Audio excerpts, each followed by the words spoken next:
Agatha. Confession, I know an egregious amount about you.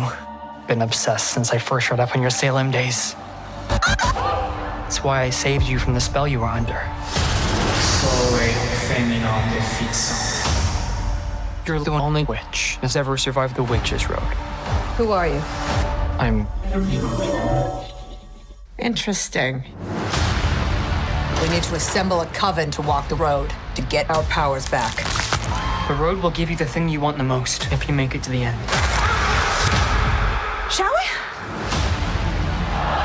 This journey. It's a death wish. Can we trust her? Agatha. The bodies are really piling up. We'll be safe as kittens. Okay? Agatha All Along. 2-episode premiere September 18th, only on Disney+. Hey, my name is Ross Marquand, and I play Red Skull. You are listening to Panels to Pixels podcast. Check it out.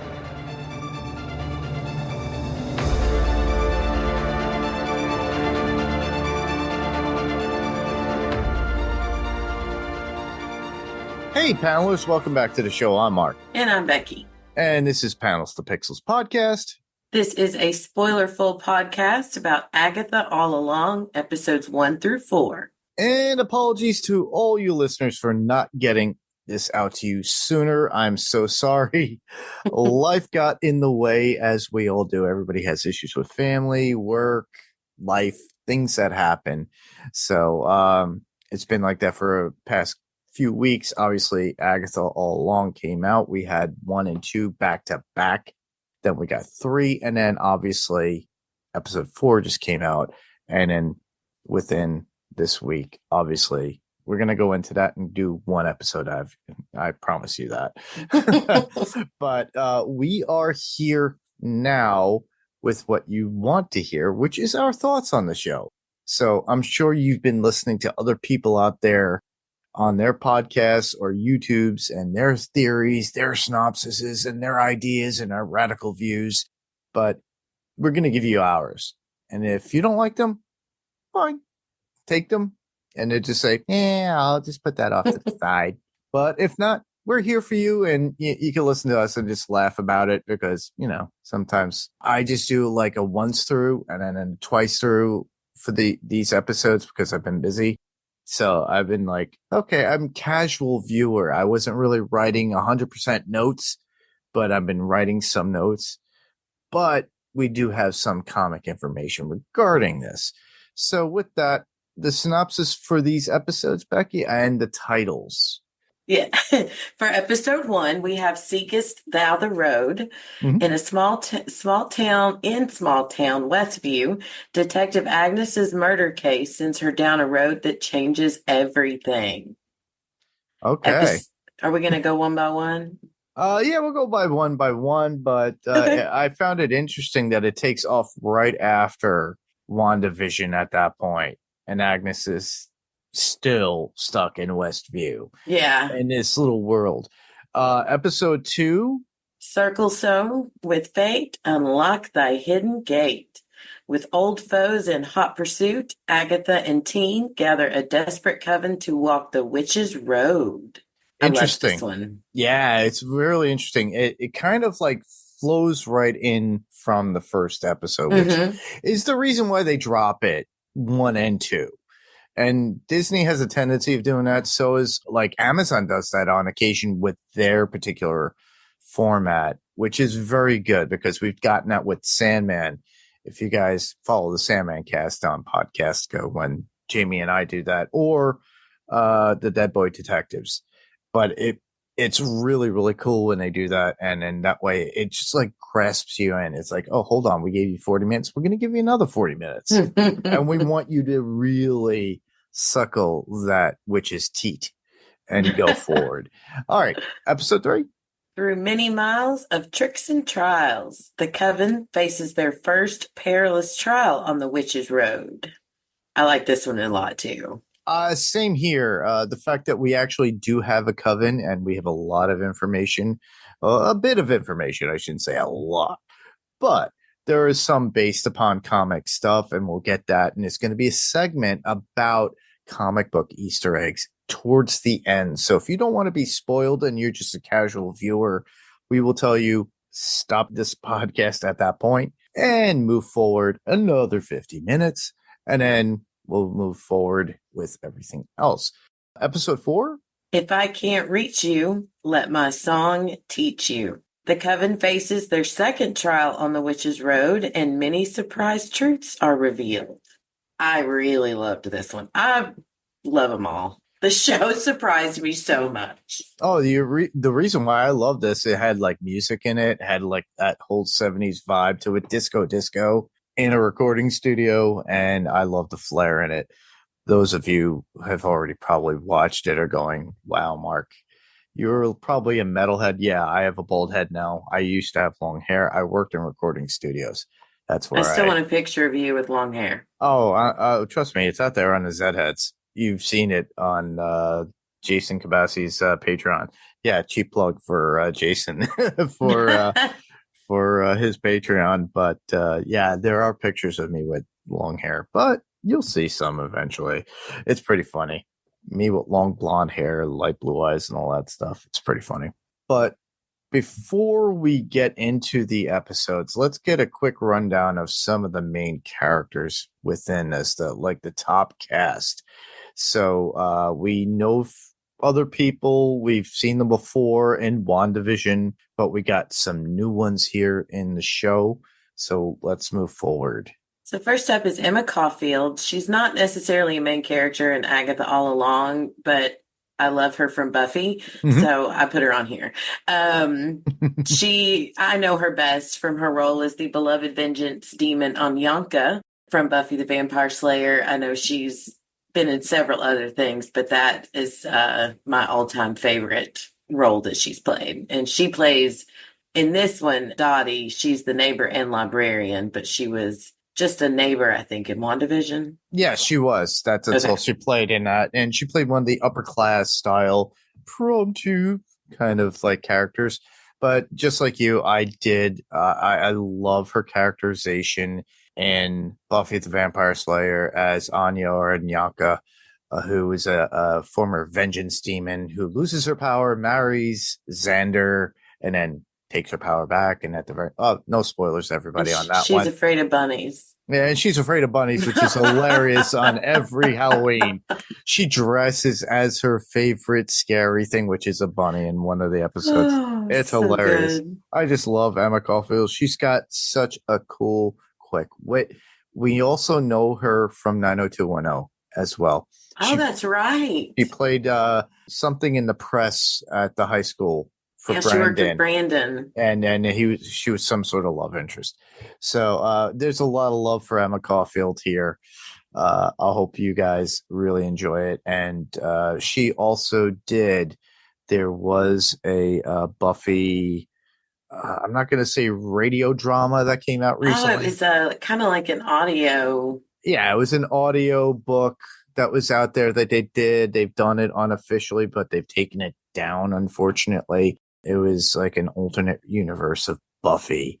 And yeah, if Cordelia was a vampire slayer, yeah, well, she was in this one. And we got Giles, we got Spike back alive. It was really cool. So it was pretty cool. So those of you who are Buffy fans, obviously go check that out.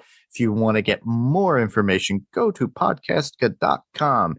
and go to the Buffyverse podcast with Penny and Kara. And yeah, they're amazing. They're amazing. And it was fun. They do mention that and they actually do talk about that. All right, on to the show again. I'm sorry we digressed. Not us. Exactly.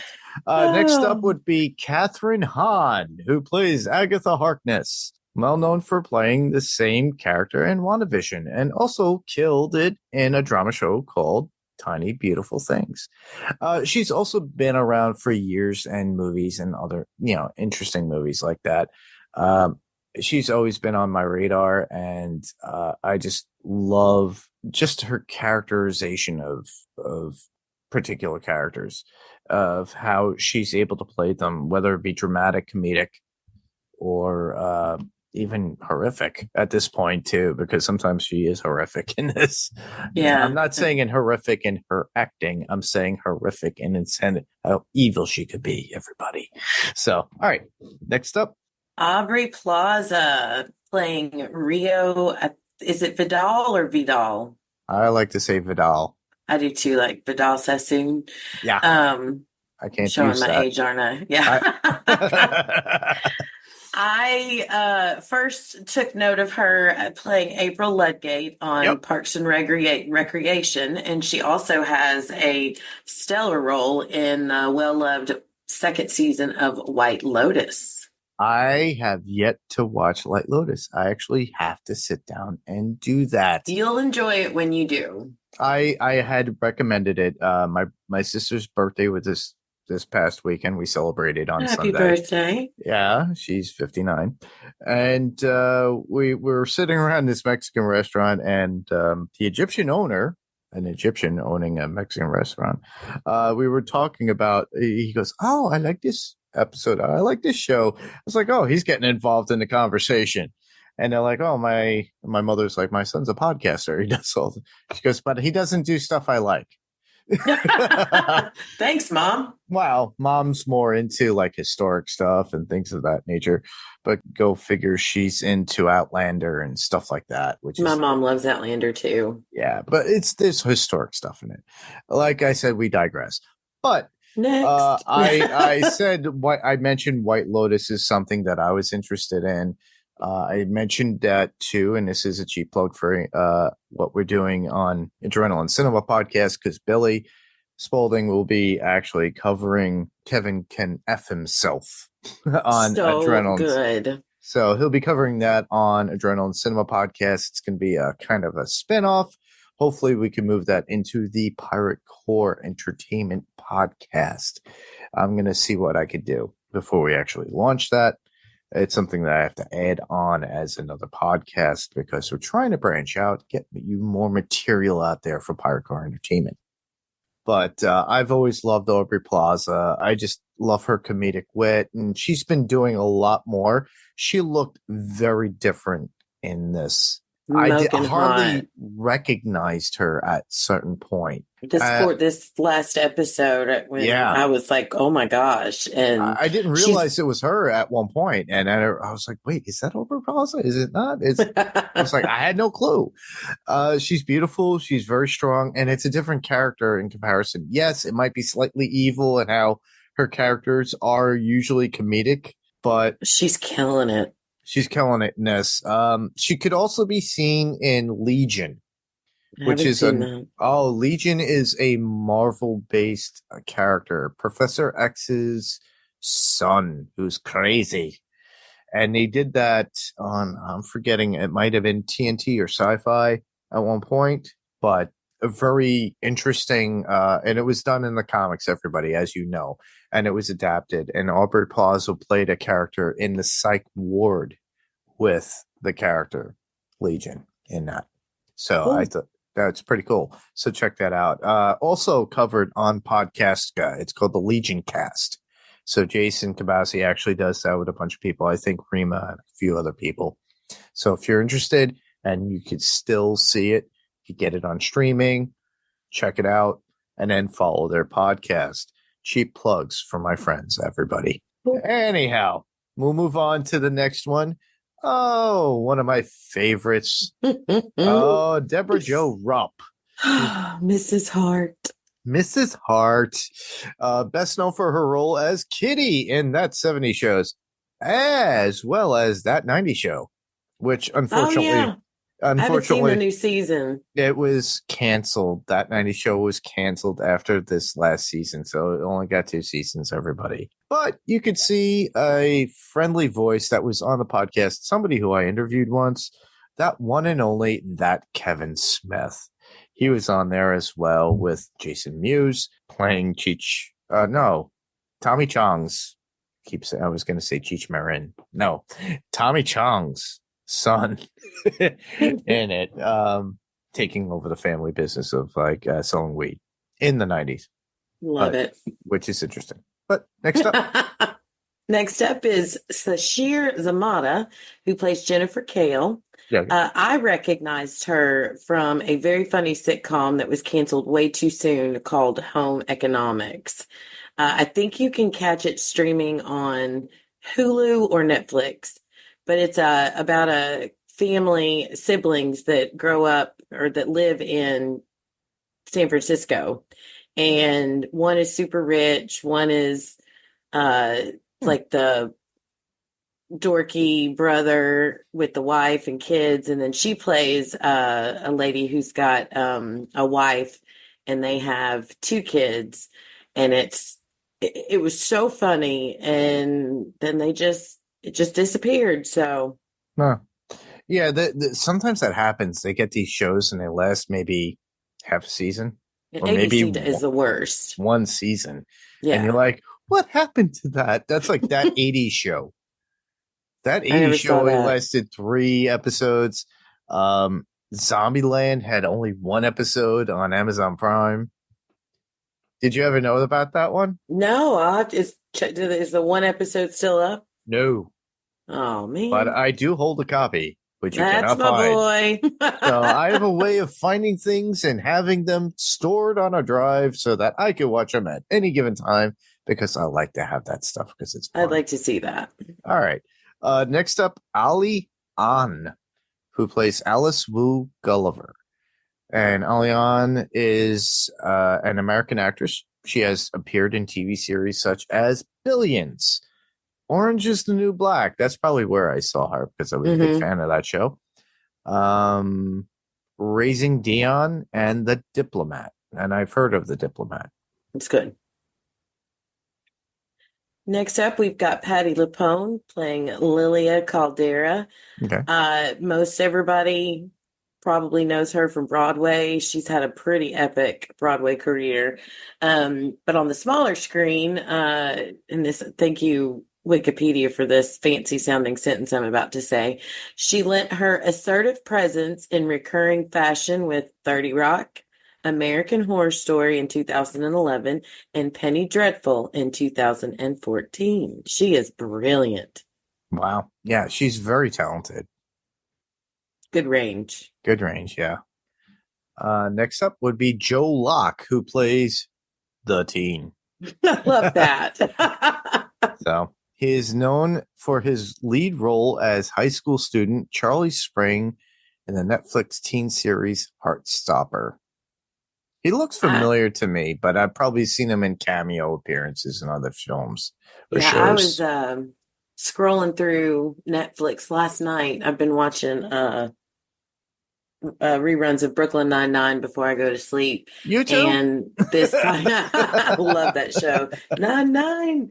And this Heartstopper popped up as something I might like. So, and I was like, oh, I know him. So I may give it a shot. Awesome. Cool. These are things to look out for too, because we know it's like a TV show wasteland out there.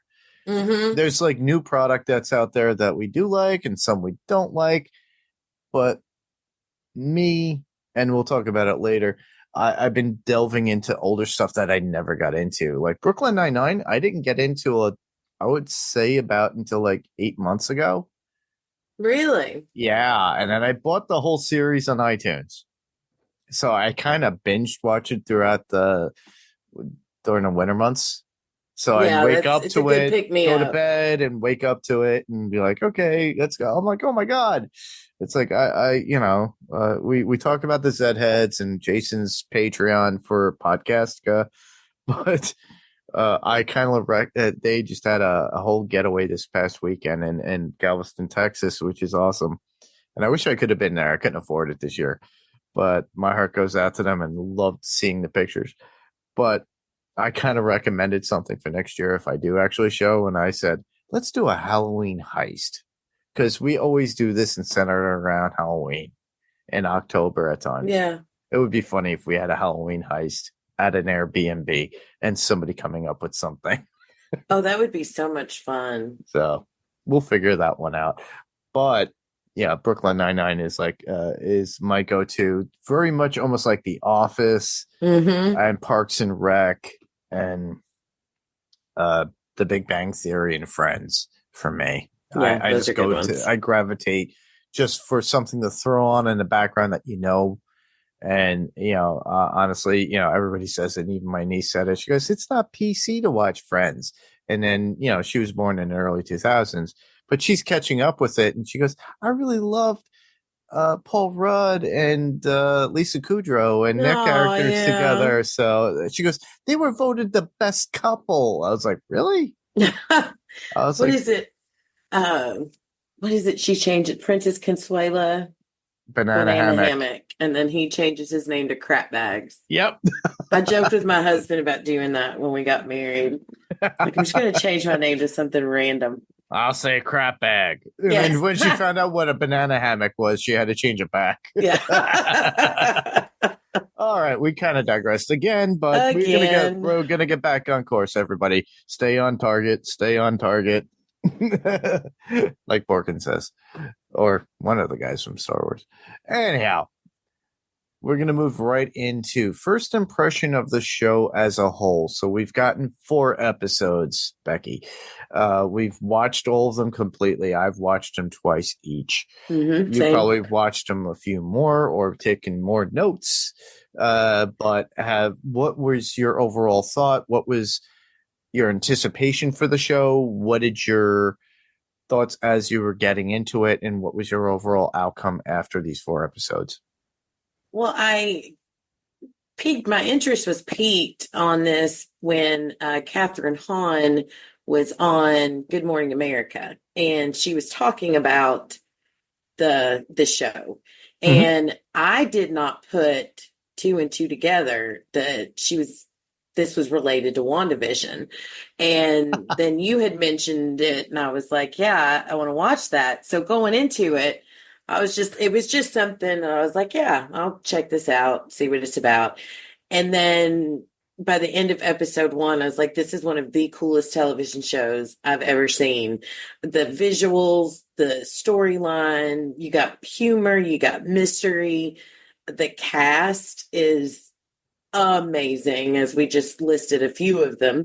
Yeah. I understand more than I thought I would. I'm not a big Marvel fan, so I haven't seen every movie. I don't know every detail. So I was worried once I realized that, this was a part of the, WandaVision and all kinds of other stuff. I was like, am I going to be able to keep up? But I can.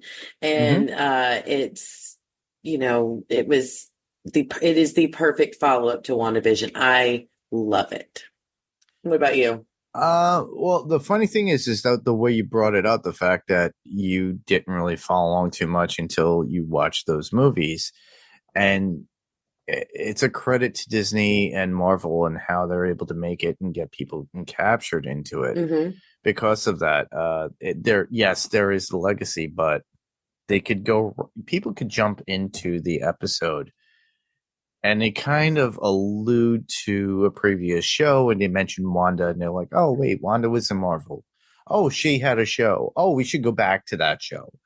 But this is another sequence. And that's what's pretty cool about it. I think that people could jump into it at any given time and then say, oh, well, I'll reference that. And I'll go back to that. And then they could go back to it and go, oh, wow, I want more. Yeah, but I like that if you don't know a lot, you can, if you see something that you don't understand, I Googled a few times just to get a connection. But not having seen the most recent Doctor Strange that apparently relates to this and whatnot, I don't feel left out. And I think that caters to, brings in a whole new demographic of people. And now I will go back and watch a lot of the Marvel movies that relate to her and Wanda and so on and so on. So they've done a great job. They do a great job in comparison to what we covered recently on Adrenaline Cinema podcast, Mayfair Witches. Oh, which oddly enough, you'll laugh at this, Becky. When I was talking to and I was working through with Billy about doing Kevin Can F himself for Adrenaline Cinema. Just a side note, everybody, which is pretty funny. We got into a whole discussion about True Blood. Oh my gosh. And we got into this whole talk about True Blood and everything else. At one point, I was in the process of talking with Deborah Ann Wall, trying to get her on the podcast. But with everything that was going on with Daredevil Reborn, yes, everybody, we're going to be covering that. And yes, I'm going to have to go back and try to get Deborah back. Because now, if you're listening, now the embargo should be over once the show comes out. I'm going to reach out yet again to her and her publicist and see if I could get that interview. She's a lovely woman, great podcaster as well. So if you are into True Blood, check that out. It's on HBO Max or Max, the Max app. You could get it. They have the podcast on the Max app as well, which is called The Truest Blood, and it goes episodically. Her and Kristen Bauer cover each episode and get people from the show on as guests, and they talk about certain things within certain episodes, and it's pretty awesome. Cool. So, yeah, we got into the whole thing about the Truest Blood podcast, as well as talking about the show and what we loved. And it just makes me laugh how, during the pandemic that a lot of actors became podcasters. Yeah. And, it's like I've made a joke about it because to Patton Oswalt and his wife, Meredith Salinger, saying it's like, great, we've been doing this for years and you guys come out of the blue and you start taking our listeners. But honestly, they didn't really take our listeners. They literally just embraced their celebrity and have a voice and figured out, hey, we could do this. Yeah, and I like the Office ladies. The Office ladies were amazing. They came out during that time as well. Same thing with Michael Rosenbaum. John Bernthal has done the same thing, because when I spoke to him at a online convention and I mentioned Panels to Pixels podcast, he wanted to be on, but well, he got too busy. Guess why? Because he was doing his own podcast at a certain point, and he is doing very inclusive things, very much like Inside of You with Michael Rosenbaum is very in depth and very cool. John Bernthal goes into serious steps with actors and their life and everything else revolving around acting, their experiences and who they are. So it's like a good, this is pretty much a good praise to them. Mm-hmm. But I embrace the idea of anybody doing a podcast, getting out there and being pretty much creative in any respect. Obviously, we want to move forward, give you more video, give you more interviews, do more things, and have fun with that. And like I said, I will be reaching out to Deborah Ann Wall again. Not to plug another Marvel quality, but obviously we will be back doing Daredevil Reborn. Can't wait. It was like Deadpool Wolverine. We had to do it. So anyhow, my first impression of the show, amazing. I loved the show. I was anticipating it. It's something that we've been anticipating since WandaVision went off the air, because it was told at a D23 event in Disney. And we should have been, we were like, when is it coming? Is it coming? And we finally got it. Yeah. And it started off very interesting, because it was like, what is going on? Smoke and mirrors and some sort of spell. So I was like, okay, yep, this is casual. This is like typical Marvel humor. Marvel, not Disney, everybody. This is how Marvel writes at times in comics. So I was like, okay, cool, awesome. And they did allude to something with Wanda in the first episode, which we will get into. Mm-hmm. But overall, I love the humor, the acting, the seriousness of it at times, the elusiveness for us to play, public detectives, as it were, in our own right, as we watch the show and try to figure it out. What's going on? Who is this? Is this Wanda's son, Wiccan, from the comics or from WandaVision? Or is it Agatha's dead son that she sacrificed? I have my Or theories. is it the young Quicksilver? Who knows? We have no clue. The plot thickens as we get to, and we will discuss these things as we go through, and it's going to be fun.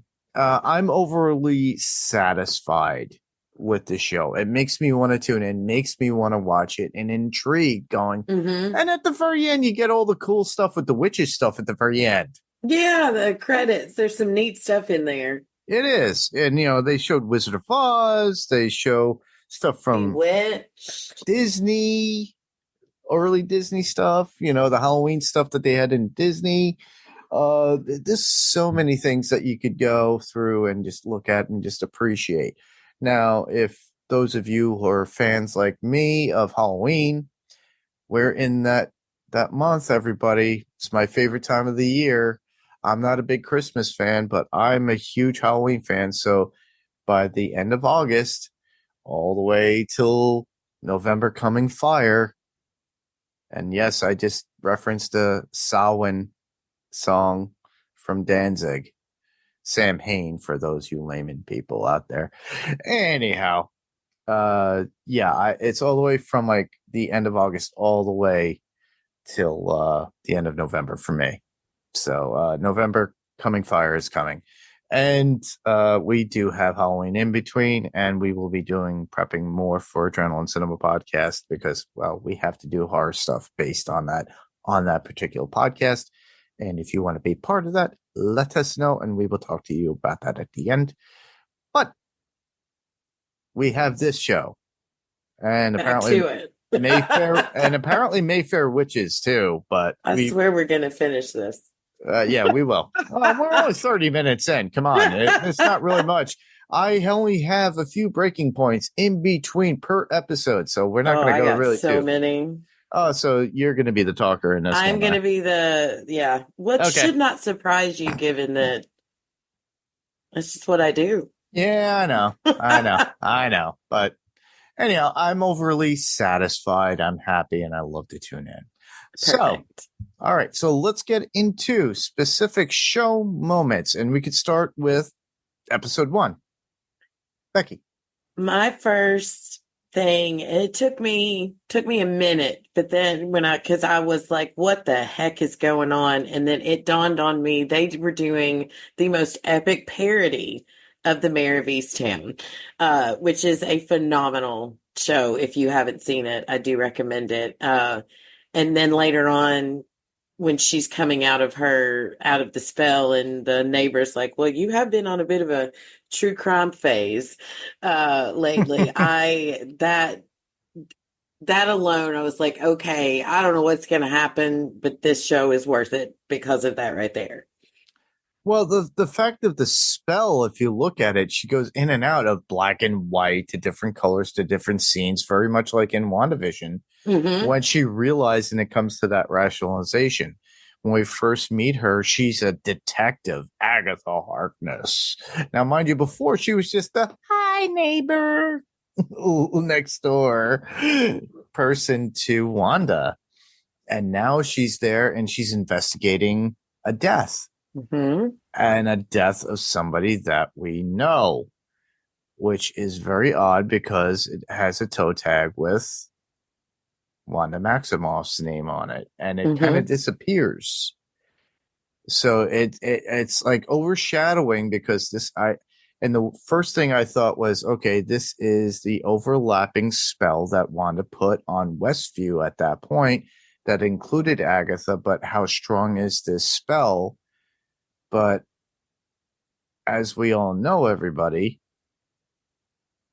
Wanda was in the Marvel Cinematic Universe, as well as in WandaVision, was not necessarily a true witch. She was mutated witch. So, and then there's like that legacy within WandaVision where they actually say she is a true witch because she used rune magic and all that good stuff at the very end of that particular show.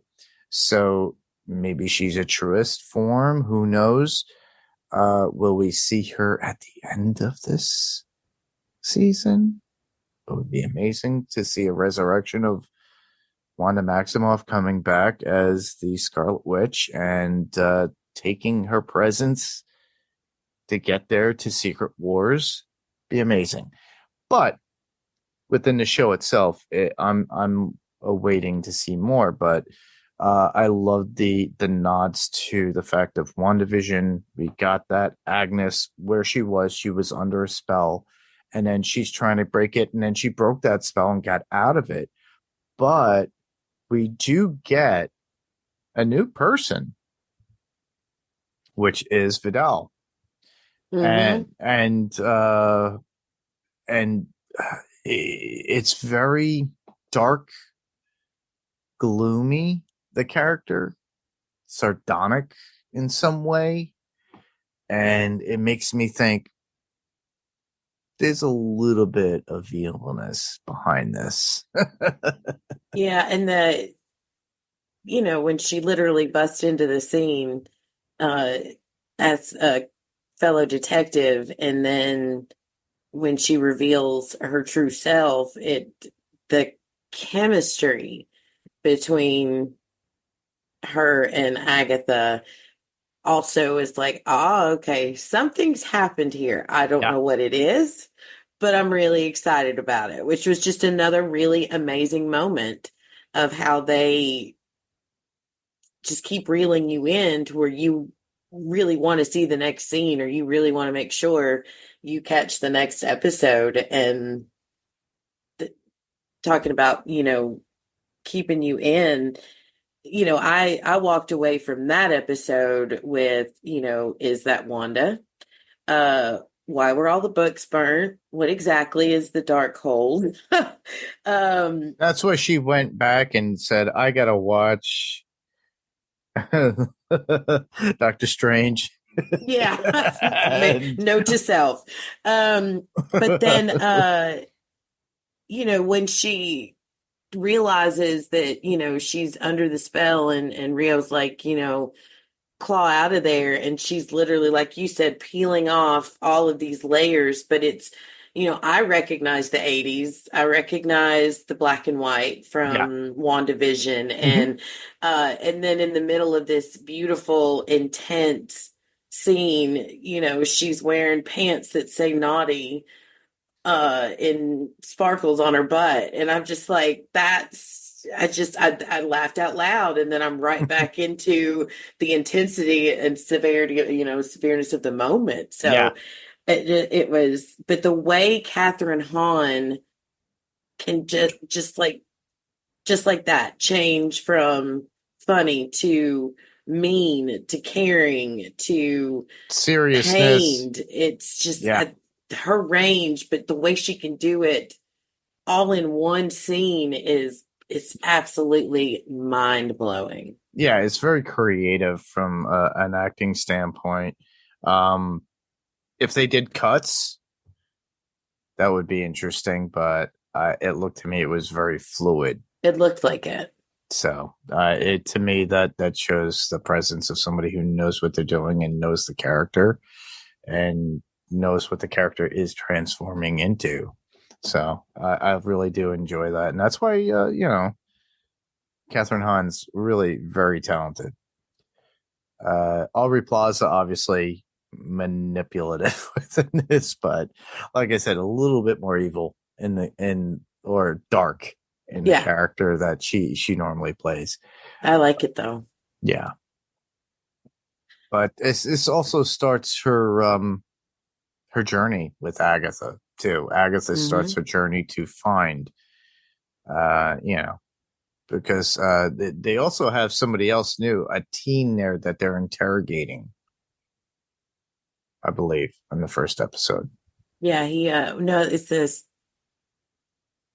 is the first one where Yeah. she catches him breaking in Correct. to her son's room, and she goes, well, what we assume is her son's room. We don't know because this is all a spell. Yes.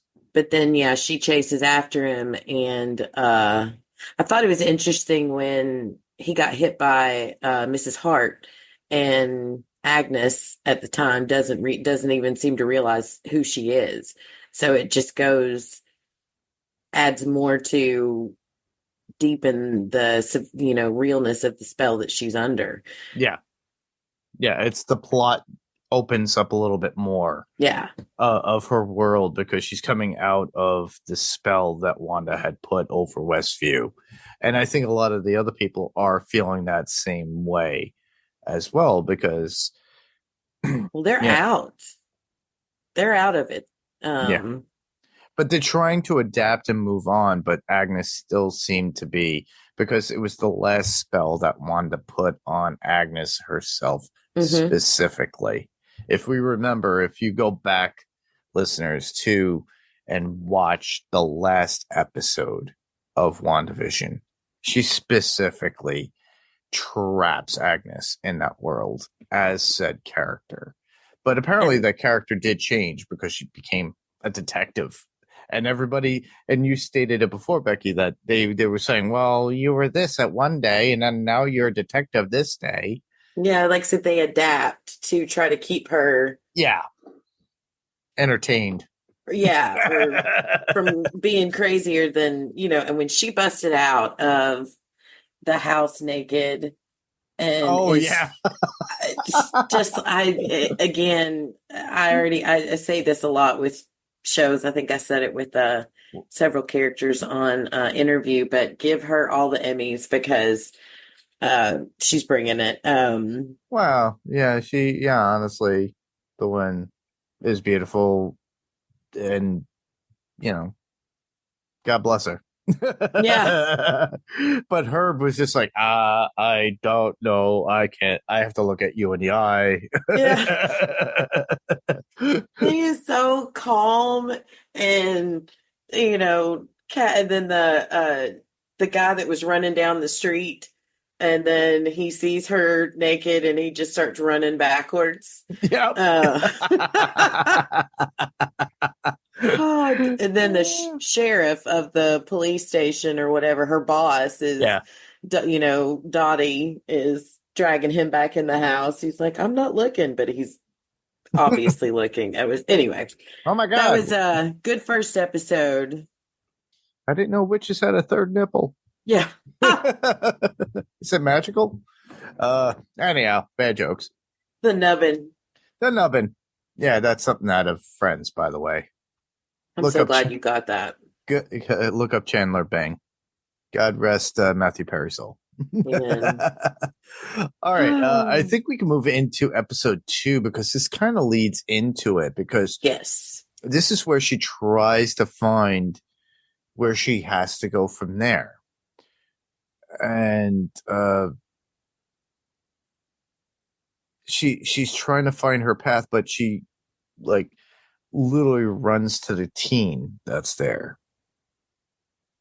Well, she's running around the house ranting, realizing, having just discovered that for 3 years she's, been under this spell and has been going around and been, oh, darn, I've been living this really weird fantasy world and I haven't been myself.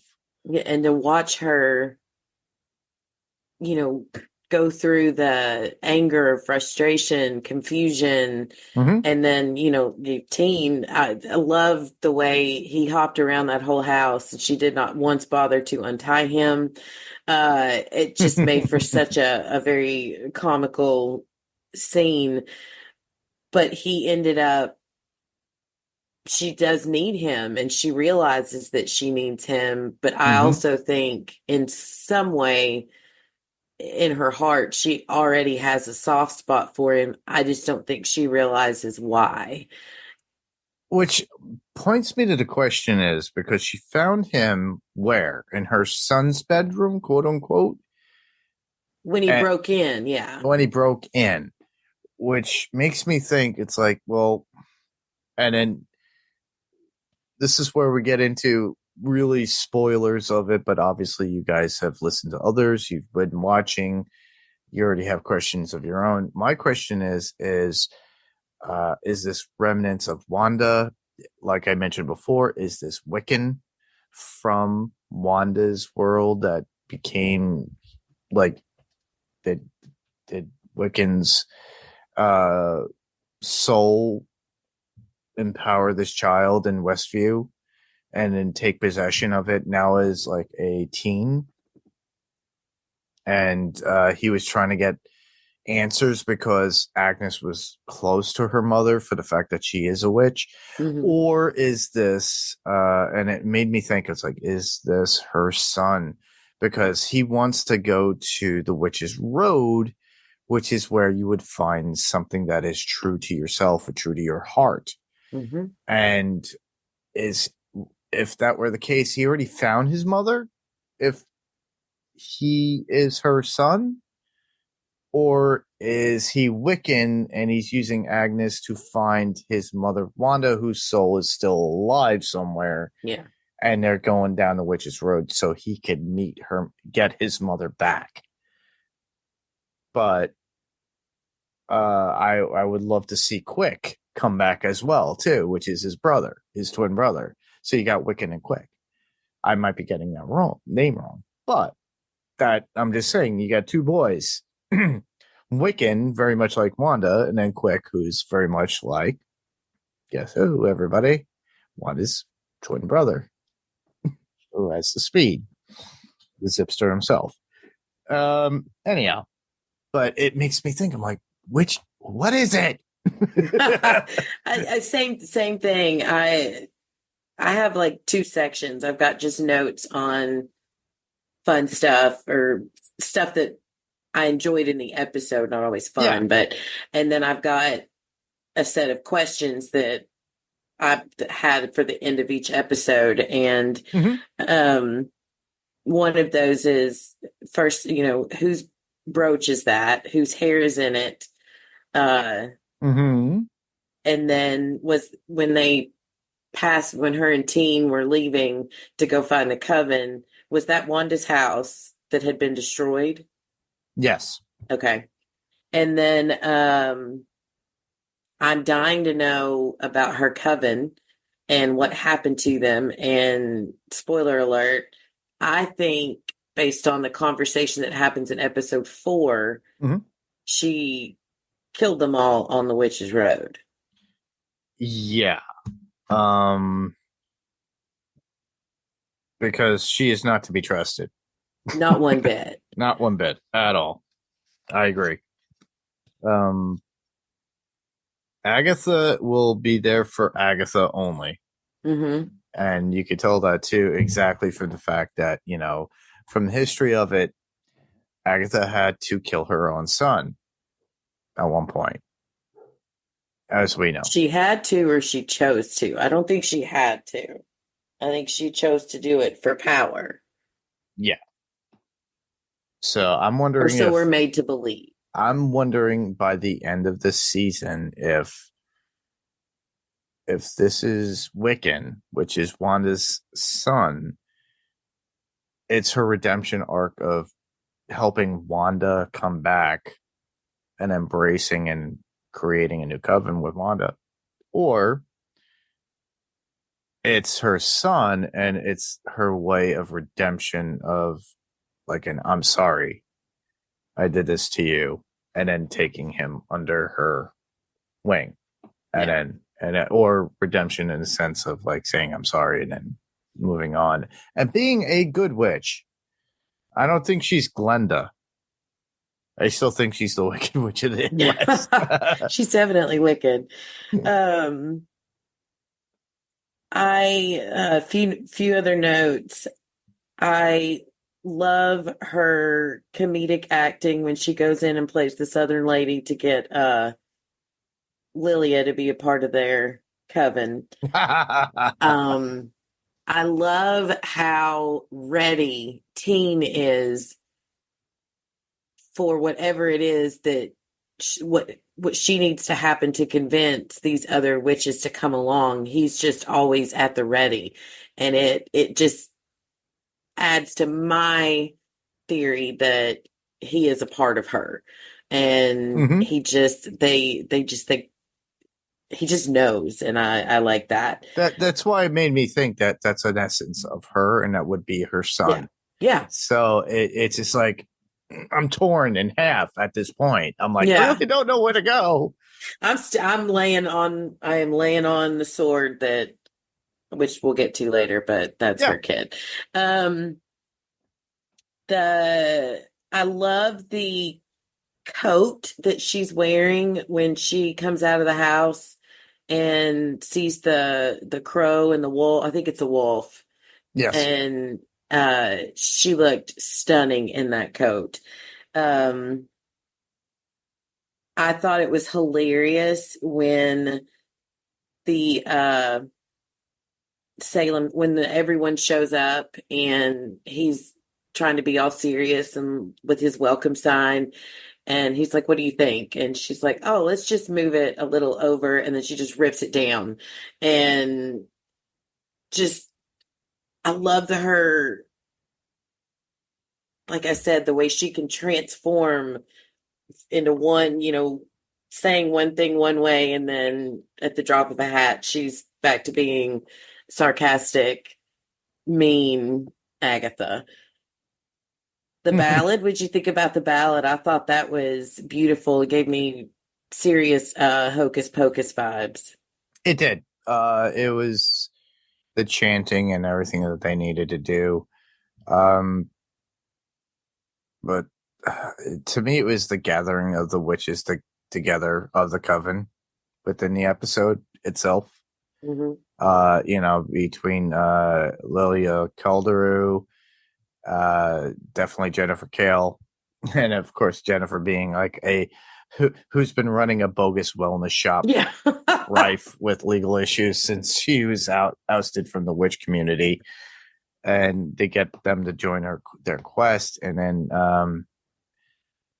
and it's so funny how she tries to shrug off the teen again, but he pleads with her and he shows his point of why she needs him. Mm-hmm. And every time she asks him his name, but when he tries to answer, his mouth is always covered by a sigil, like an M. Yeah, that was wicked. Which it always hides his words and muffles them. It's an M. But what is an M upside down? A W. I mean, everybody is like torn at this, and everybody I've spoken to about this, like whether at work or I brought it up to my brother, and he goes, "Yeah, I don't know. You're reading way too much into stuff." And I'm no. like, yeah.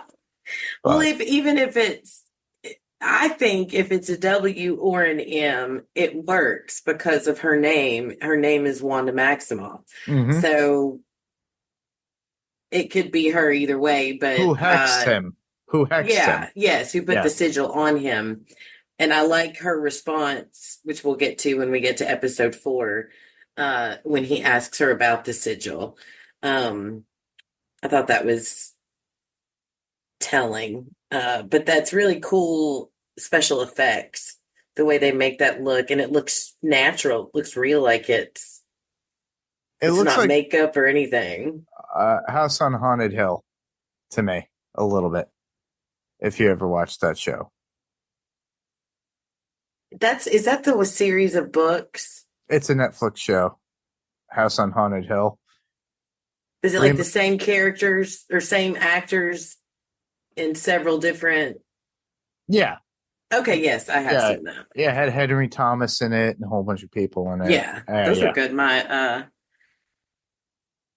son, he's not my biological son, but he's my boy. He talked me into watching those and reading the books. Speaking of horrifying, the Salem 7, oh my gosh. When they one busted through the window and the other one was coming freakily down the stairs. Oh yeah. That scared me. Well, that's after the witches have created their own coven and decided to gather together, and they're going down the spiral staircase to get to the witches' road. Because they figured out where it is and how to get to it, and they opened it up and they have to go. And go ahead. Yeah. No. That's how they were, like Agatha and the witches getting together. We kind of overspoke about Alice Wu Gulliver, or Ali Hans Alice Wu Gulliver. How they get her from the topic. Yeah, of all things, yeah. And yeah, who is rumored to have been lost, like her mother was rumored to have been lost on the Witch's Road. She was dead. So it's like Agatha has like assembled her own core witches or coven together with the teen at this point. And yeah, they're like trying to get away from these what did they call them in Harry Potter? Oh, was it the Deathly Hallows where it's like they uh Dementor. Oh, yeah. It reminded me of the Dementors. Very. Yeah, that's a good comparison. Yeah, just to give you an idea. I'm not a Potterhead, Same. but I've seen them, but that's it. I watched all the movies. I never really read the books, but I'm very familiar with it. Yeah. But to me, it just reminded me of that. Dementor. It's like, yeah. No, it's I can see that. It's a good comparison. I thought it was telling when the door didn't immediately open, which I think she knew it wasn't going to, because she was trying to rile them all up to get her to get them to fire on her so she could take their powers. Because if you don't know, that's how she gets powers, is when people use them on her, she absorbs them. Yeah. And they caught on to it and realized that she's being a scumbag, and they didn't do it. So that was good. Reminds me of something out of What We Do in the Shadows, where you have the energy Colin. Yeah. Oh my gosh. And the episode where there was the one they dated for like a minute. She was the sympathy. Yep. Oh. Yeah, it's an energy draining vampire, everybody. That's what I'm referencing. Colin. I forgot his last name, but it's like they would always say it in his full name. Can't wait for that to come out. It's gonna probably be out by the end of October going into it. And you know that the guy that plays Colin played Nate on The Office. Yes, I do. I didn't realize that until I was going back and watching The Office reruns. I was like, oh my gosh, it's Colin Robinson. It is Colin Robinson. But the funny thing is that, you see characters and actors in other places that you would never think of them before. Yeah. Very much like where I used to live in Staten Island, New York, and that's where What We Do in the Shadows is supposedly the set of. And I'm like, oh. Yeah, Staten Island does suck the life out of you, everybody. I love it. I was born there, raised there, lived there the first 28 years of my life, but it does suck the life out of you. Nice. I mean, not nice that it sucks the life out of you, but I still love the people that I grew up with, and my family and stuff. But I haven't been there in a long time. But anyhow, back to this. So we get the coven together, which is Agatha's coven. They're trying to get to the Witch's Road, and it pretty much the episode ends as they're traveling down the spiral staircase to get away from the seven, and that's where they lead us, and they leave us at for this particular episode, I believe. Yeah, I love the visuals when they're going down the stairs, but I like how they separate it, how each person makes that choice one at a time. Yes. Starting with Teen, who's like, I'm out of here. After the seven bust in the house and they all follow. I thought that was really cool visuals, and the whole road, the stairs, made me think of Wizard of Oz. I feel like this whole show is full of Wizard of Oz references. I don't understand, though, and maybe you can shed some light. I like the scene where they took their shoes off and it ends as they're walking away, but why did they take their shoes off? Was that significant? I do not know, but I think it's a significant thing within witch lore that any witches that are there have to feel the earth Oh. within their body, so they're feeling the earth because that's where they draw their power from. And it's a witch kind of thing, so they're always barefoot. And from here on out, throughout the next two episodes, they are barefoot, everybody, for except certain scenes where they're dolled up and dressed up. I don't know if you caught that or realized that, but that. Oh yeah, I'm good.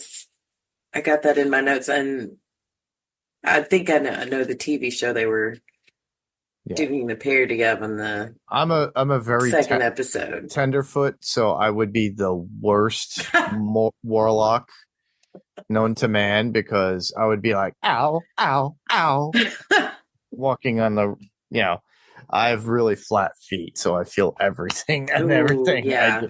I would not be in the military. I'm the opposite. I seldom have shoes on. So I think I'd do okay. But and also I people have always said that that's like a sensual thing for women, but then again, if you look at the teen, he's a male, and he is barefoot as well. Yeah. So I think it has to do with because he wanted to be a witch, he wanted to be kind of like a warlock. He is embracing that attitude and that feel, because he wants Agatha to train him and show him, and also get to where he needs to go. And I think that's part of it. And that's why I still think Wiccan. Yeah. So, but if you watch it, it's very much, it's like a whole thing, especially with the ickiness of like the swampy stuff that we get into, especially in episode 3. Mm-hmm. Because we do get to see Deborah Jo Rupp get sloppily stuck somewhere with her feet at one point, and she kind of like strays off the path. It's almost like in Labyrinth when you went off the path and you went the wrong way, and you're waiting for the Goblin King to come after you. Something would get you. Yep. But yeah, like you were saying in episode 3, things pick up right where we left off. The coven departs down the witch's road with no idea what lies ahead at this point. All the witches are stunned to discover that the road is even real. They're like, this is a real thing? Mm-hmm. Except for Sharon, who is played by Deborah Jo Rupp, who's convinced that everyone has kidnapped her. She's still playing the card of, I'm in Westview. You just kidnapped me. I'm a housewife. But see, I don't think she's really a witch. I think all of that is real, that she is the Green Witch. And I don't really think her being the Green Witch is so much because she was planting flowers. It's more so because she's green, and green is in, this is all new to her. She doesn't know what's going on because she didn't know the lyrics to the song. No. Yeah, she's very green. It's as if she's new to it and she didn't know it. She's a poet and she didn't know it. Yeah. And she's and that's why she is so green. That's why she would be the Green Witch. Yeah. It's like, I didn't know what the hell I was. I didn't know I was here, so they wrapped me up into it and here. But obviously she poses an obvious liability to them. Without knowing her magical abilities, if there are any. So it's somebody that is still there. Now, mind you, the teen is very much aware of certain things and how things work, but he's still green himself. Mm-hmm. But he's also, I don't know if it's it definitely is in this episode. And I'll bring it up just to spoil this a little bit, a little tinkle, as it were. When they had to drink the potions. Remember? Mm-hmm. So she actually succumbed to it at a certain point. Which I think we get an answer for in episode 4 when they are arguing about what happens. Because she was not a virgin? No, because remember, she drank 2 glasses, but she only had 1 drink of the potion. Yes. That reversed the signs. Oh, so it's because she drank twice? I think it's because she drank twice, but they only gave her one dose. drink of the whatever. What is it called? Oh, I forgot. Antidote. So yeah, I that's what I think. They mentioned that for a reason, and I think that's why she passed away. Oh, sorry, spoiler alert. We're all spoiler here. What I are said you talking spoiler about? full. But I like it. Like you said, they pick up right where they left off, and they definitely alluding to the fact that it looks like each character is going to have to face something relating to their past, and we do get some more information on that as they go down the road. But I loved as they're walking towards what the house that they find of Catherine Hahn pretty much mostly walks that walk and acts without saying a word. It's all in facial expressions or movements. As everybody else is talking. Yeah. Yes. And I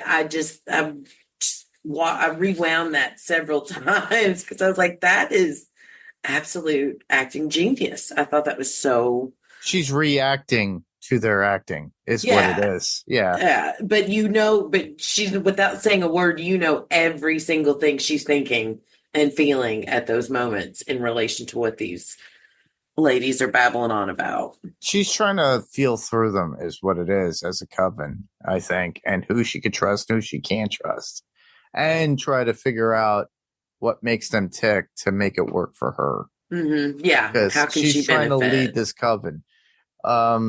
There's also a lot of, we already spoke about the drinking thing and everything else. There's an eat me, drink me thing. Now, that's not a perverted. Yeah, I'm going to need an explanation. Thing. Where's this going? It's a Lewis Carroll thing from The Wizard of Oz. Oh, I'm thinking Willy Wonka. No, well, that's also part of it too. But with Lewis Carroll, it's like, drink me, you shrink. Eat me, you grow. That was in Wizard of Oz? Or Alice in Wonderland? Alice in Wonderland. Sorry, Lewis Carroll. I was like... Sorry, backwards thinking. Dyslexia. I gotcha. Yep. She corrected me, everybody. Thank you. Thank you, Becky. No, I had one thing thought in my head and another thing in my head as well, and they just like intersected. They merged. But yeah, it's a Lewis Carroll thing from Alice in Wonderland. Yeah, you're right. The eat me, drink me thing. Mm-hmm. And I think they posed that in the same aspect as like with the caterpillar within that. You're smoking a weed.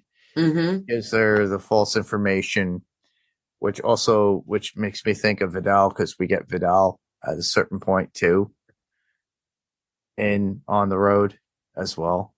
The Mad Hatter. Yep. Hey, I see where you're going. So there's a lot of nuances within Storytime references.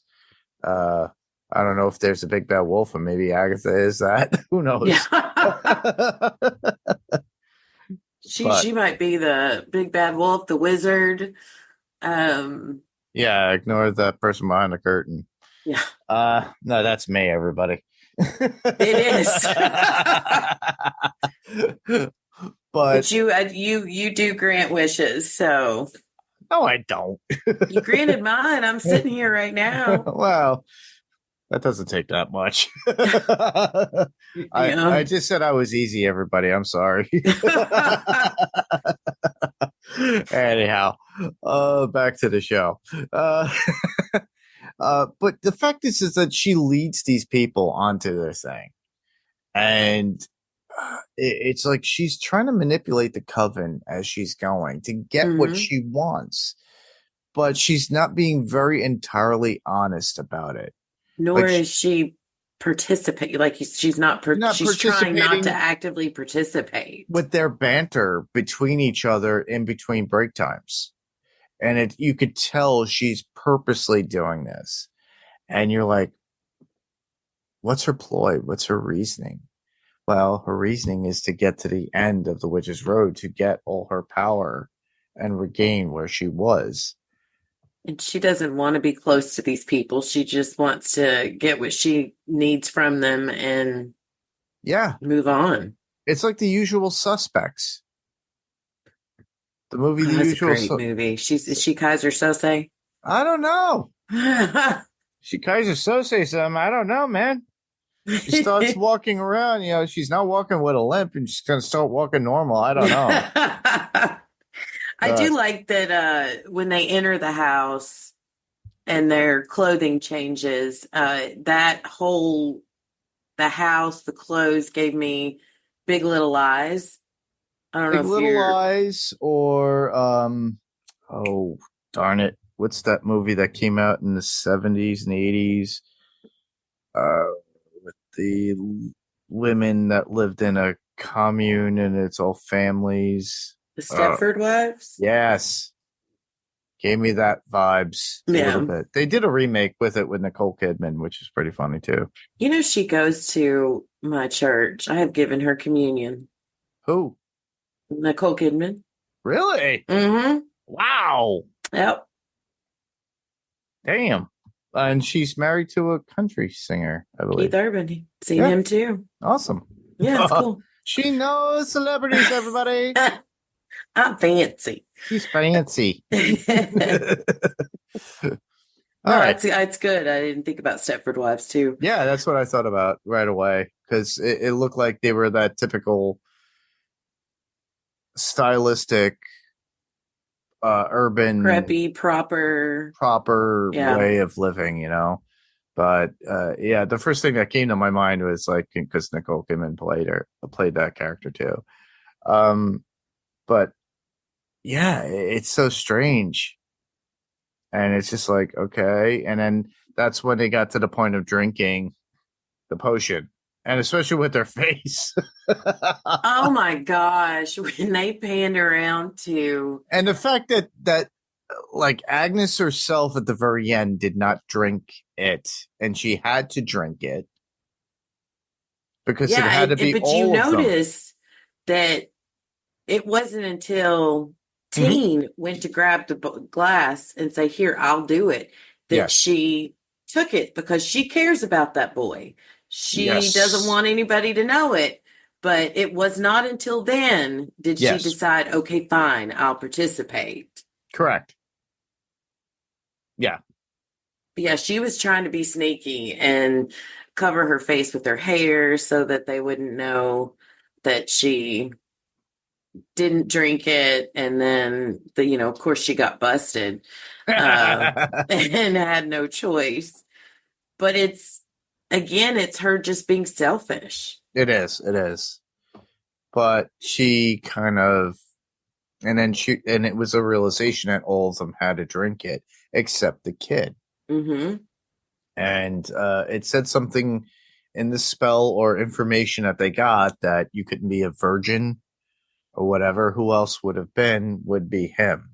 Yeah, they needed the blood of someone who was not tainted or something of that nature. Hadn't drank the wine, the poison. Correct. And then that's how they were. I loved how the wine just automatically filled up and they're like, well, we got more of it. I'm like, can I get one of those, please? That's why Sharon grabbed another drink. Yeah, she was like, I'm over this. Give me that. She's a typical Stepford wife. So I'm going to drink more. Yeah.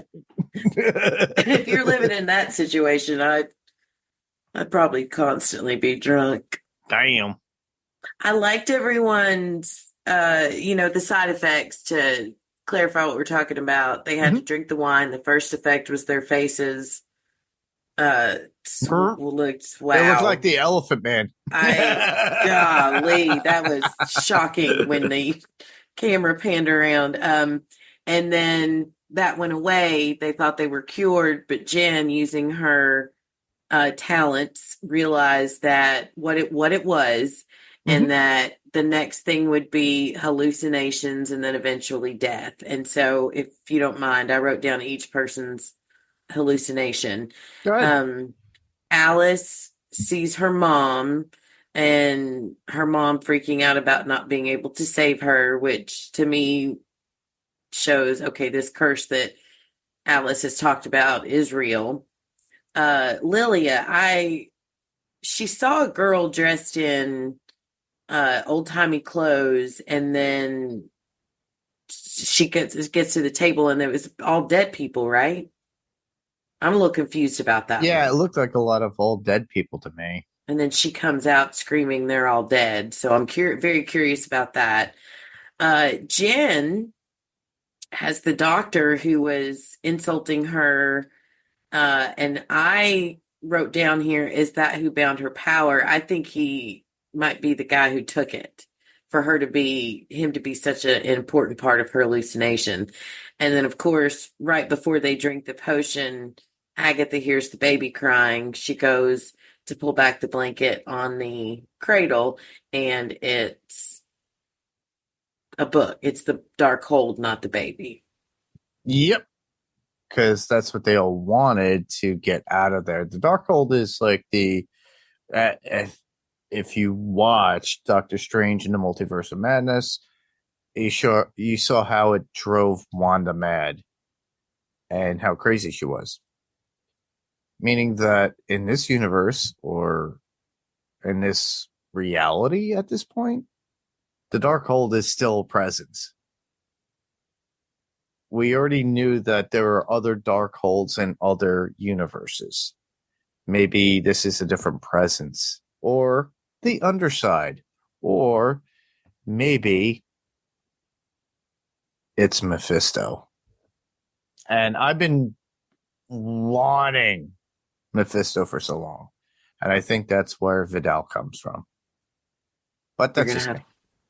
You're gonna have to give me more info on that in the comic books, because that's We will great. get into that. Because, like I said, the Darkhold was supposedly destroyed in 616.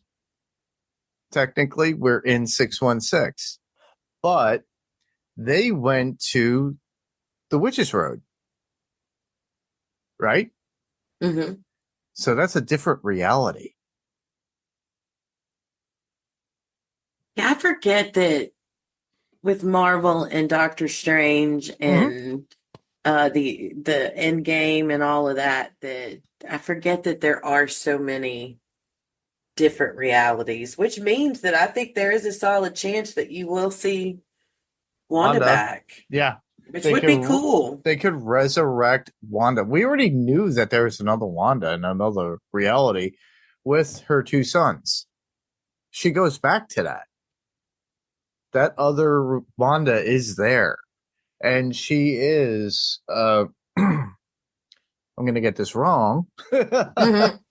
I have to look it up, just so bear with me, everybody. I forgot what Wanda Maximoff is, and it's a specific term. And my friend Rob from Comics Explained will probably be like,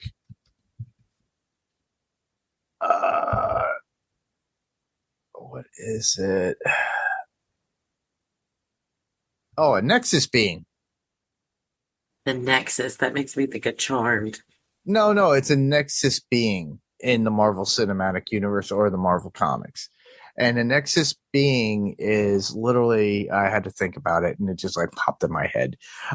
Basically, a Nexus being is somebody is extremely powerful. And to describe this to you, comic book readers, if you read the original Secret Wars, who was a Nexus being? Who could destroy anything? Not the Absorbing Man. Jeez, the Molecule Man himself, who destroyed the Beyonder and everything that was going on in the original Secret Wars. He could create everything out of molecules. Wanda was one of those people that was able to do that. She could twist reality. It's like worse than what Thanos could do with the gauntlet, the Infinity Gauntlet. with all the gems. Literally, she could twist and destroy everything. I think they listed Professor X as one of those people on a higher being cloud.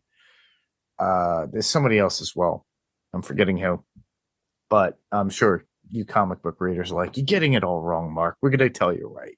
If you do, please send them in the Tell comments. us in the feedback. Yeah. But yeah, it's a Nexus being, meaning that they're extremely, extremely powerful. And and for the fact that, she could come back at any time, if anything. And regardless of how many versions of there's still, and then she could still come back. That's why she was so powerful against herself in the Multiverse of Madness. She was able to take over her own self, a version of herself, and they were able to battle it out at one point. But there's more to know too later on with Doctor Strange. Who knows?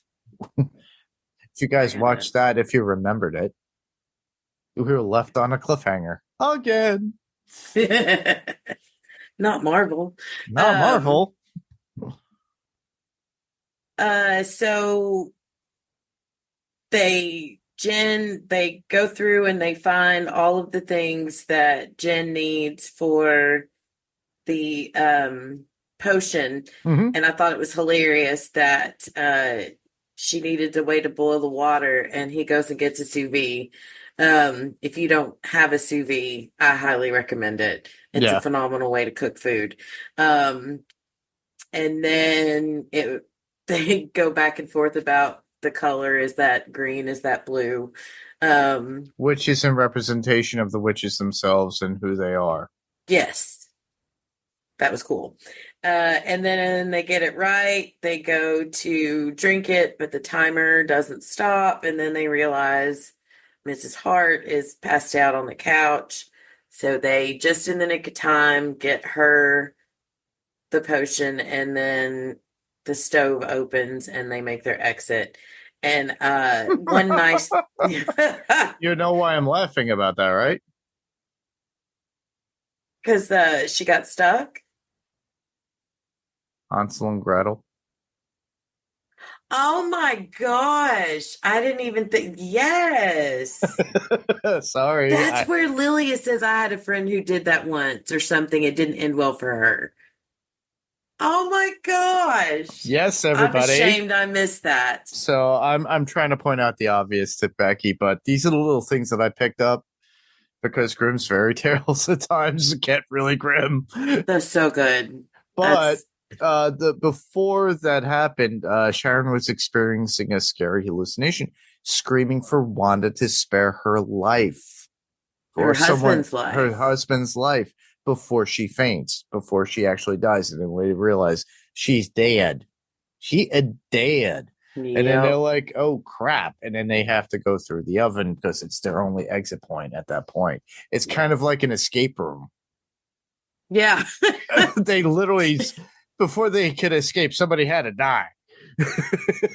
Yeah, that was that. Do you know her saying "let him breathe" and her hallucination was back, actually references WandaVision, where they were having dinner and her husband was choking on the food at the dinner at night when Wanda and Vision were there, and he goes, "Oh, it's like, ha ha ha ha, breathe, ha ha ha," and it was like a loop.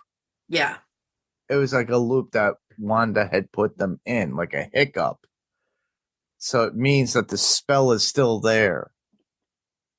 Yeah, it's when she sees her hallucination. Yes. I do have one quote for this. I liked it.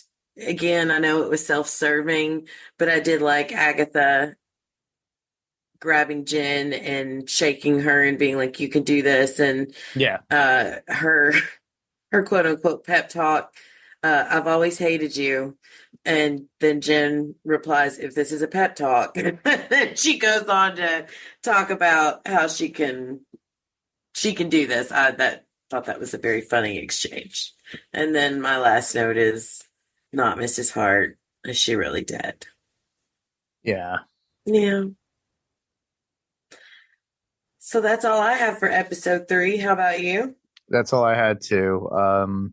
Yeah, just not that we were trying to do blow by blow scenes that happen, everybody, but it's interesting to get the perspective of what we see within it, and I think that's what I was trying to give with the Lewis Carroll sections, as well as the Wizard of Oz, as well as Hansel and Gretel, just to throw that in there. Yeah, I'm so mad at myself for not getting that one. So that was the water trial. Episode 4 is the fire trial, which I think was very Alice focused around Alice, but a lot of things happened. So we start off where we left off. Yeah. And they're on the road. All but Agatha are mourning Mrs. Hart, and she's just so cold sometimes. She's like, and okay, rest in peace, Mrs. Hart. And then she just starts walking and nobody is coming with her. Yeah, moving on. Yeah, she keeps coming back like, okay, let's go. What's the problem? And it's like, somebody's dead. Yeah. Yeah, the question is, it's like, as Teen laid some baby's breath on Mrs. Hart's grave, Lilia questions how much antidote Mrs. Hart got because she had the 2 glasses of wine. And that's the question of the day, and they didn't realize it. Agatha tries to move on down the road after a half-hearted rest in peace, like you said, Mrs. Hart. But the rest of the cover refuses to leave. Agatha calls Sharon a bad draft pick. Yeah. It tries to taunt the others with a more powerful rest of us. Jen and Agatha debate certain lyrics to the Ballad of the Witches Road, Coven 2 versus Coven True. Yeah. And Alice asks Agatha how many other witches left the road with her last name. She was on it. One. And Agatha holds up one finger, signaling while she thinks it's Coven 2. Alice is consulted about the meaning of the line, as her mother wrote the most popular version of the ballad. Now, because we know that Alice's mother was lost on the road, obviously. Yeah. And then Alice and Jen and Lilia don't want to go forward without a green witch to complete the coven and replace Mrs. Hart. Agatha debates, in my notes, saying, summoning a substitute for the road. Teen provides a spell book for the process. So out of the blue, this kid, he's got his notebook full of them. Yeah. Each coven member establishes some sort of criteria. Advil. Lily is asking that she be strong, good at her craft. Agatha that she not be annoying and not super political. Yeah. And then Jen, she be pleasant looking, and Alice that she bring Advil. Those are great because it started off Lilia's was so honest and sincere and good, and the rest of them are that was not annoying and not political. But out of the blue, we got Rio Vidal, which was a twist. I thought Mrs. Hart was coming back. I didn't know that it was going to be the version of Mrs. Hart that went in the ground, much like Pet Sematary. But when she snapped back together and it was Rio, I was like, way to go. That was a very nice twist. And she automatically added so much to the episode. So I'm very glad they chose to bring her back. Well, it's Vidal. So I'm still a little. You replaced one with another, but we've seen this person before. So it makes me think there's evil ways. I have like Black Sabbath stuck in my head. Evil woman, don't you play your games with me?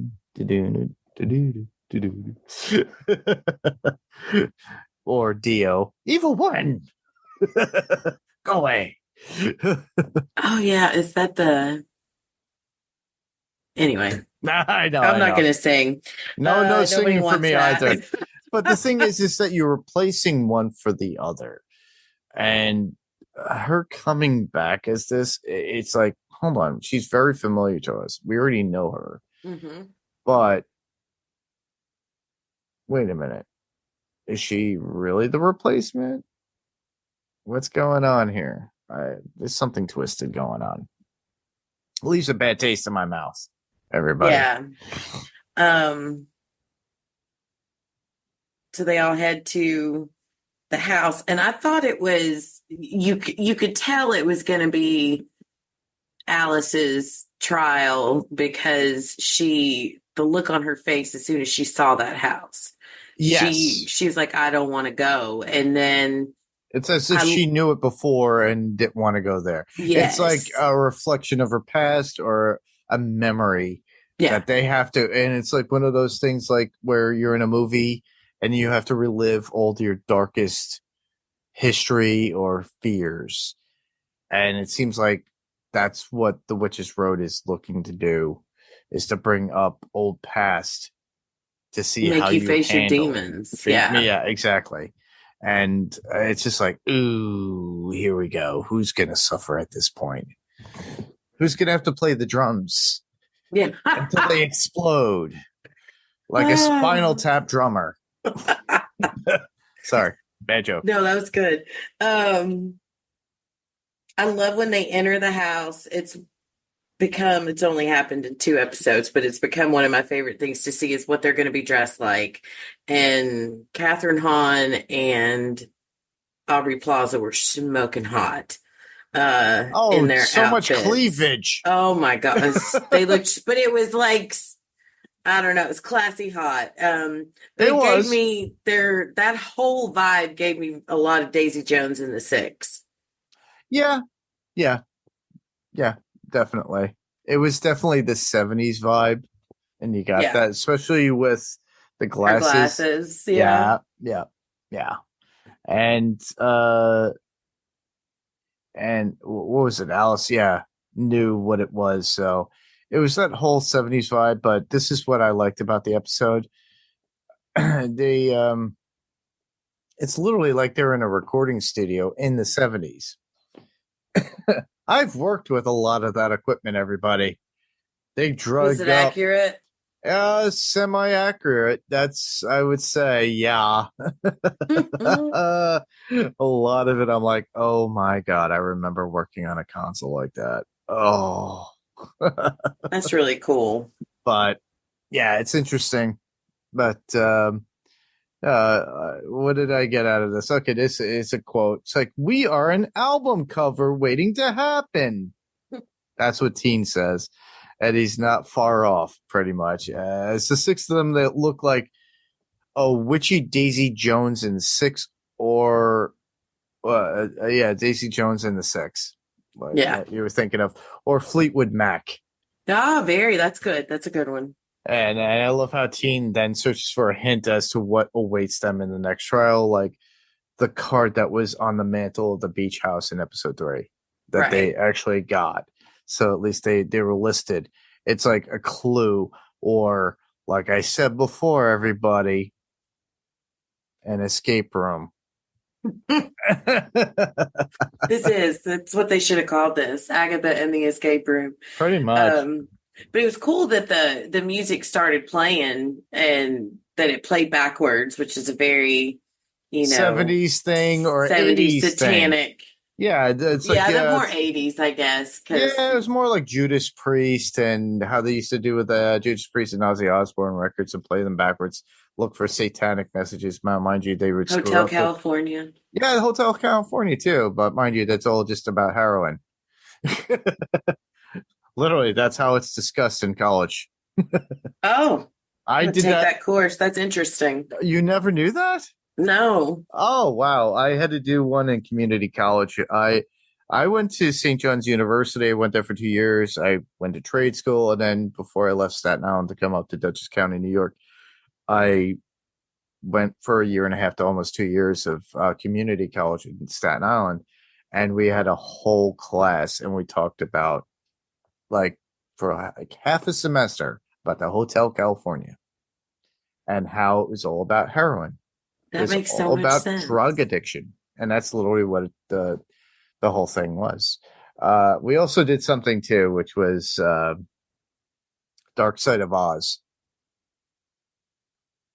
If you play Dark Side of the Moon after the third roar of the MGM Lion during The Wizard of Oz, Oh yeah. it plays in sequence as a music video in comparison to exactly how it is done lyrically.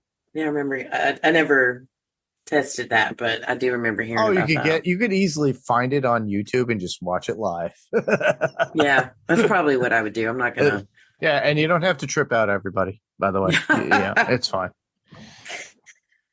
But I like in there asking Teen how he figured out what to do, and he just holds up the record sleeve and it says "Play Me." But I love the way they shot it from his perspective to where it zooms in and Alice is the focus. Alice, like in Alice in Wonderland, and instead of "eat me," it says "play me." Yeah. Ah! You're loving this way too much. Sorry, I have to point it out. It's too obvious. No, it's you're killing. I just hate that. It's like I should have seen that. Why didn't I see that? But I like this because it gives I like the added perspective. That's very cool. One moment that made me laugh is when the curse is flying around and going in and out, and she draws the circle to protect, and Aubrey's just chilling on the couch while it's flying around. Rio, I keep calling her Aubrey, but it seemed that it didn't affect her, which I think is interesting. She had to participate, but the curse did not affect her in any way. Nope. That's you why noticed that too. I don't trust her. I like when they figure out what they need to do to get out, and Alice is protesting, and Agatha's like, all signs point to a jam session. Yep, and then that's what they have to do. That was a great version of the ballad. I liked it. Yeah. The music in it, I thought the way they actually were able to create it was interesting. Who had to play bass? Who had to play drums? Aubrey Plaza was playing drums. Agatha had to sing. So Rio actually had to play drums. Agatha sang. Alice bass. Mm-hmm. Who was Lilia on? did what are they called? The chin triangle, or the. Yeah, there was a special name for him. Oh, okay. What did Teen do? I forgot. Play guitar? Yes, he played guitar. Okay. Not to I had to go on memory on that one because I didn't write it down.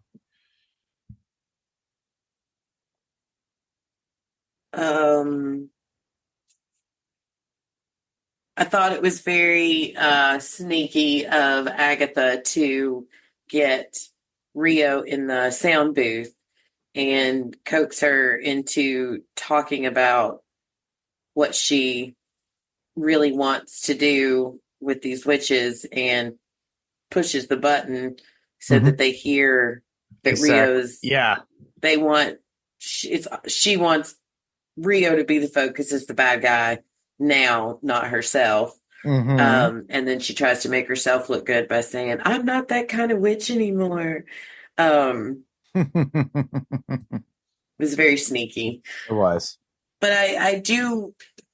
She says she wants the bodies. Is that something we're supposed to know, or we'll figure? Okay.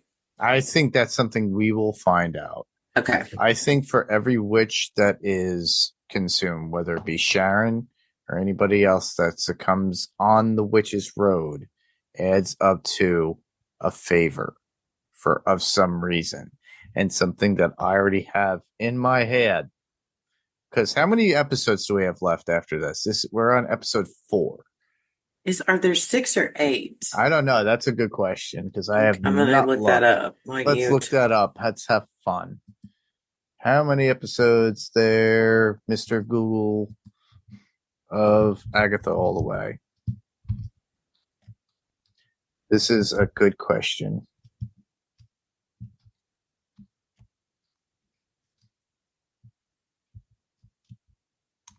Not LA Way. 9. Okay.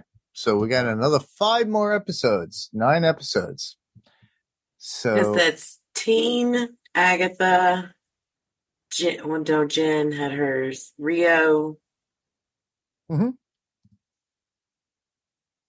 Because Alice had hers, Jen had hers. okay. So there's only 3 trials left then.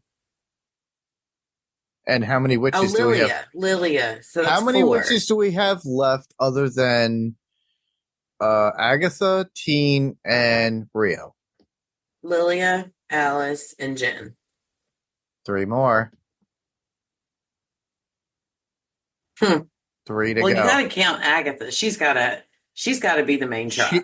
She's gonna be the main trial, but I don't think Rio is part of it, and Teen is there along for the ride.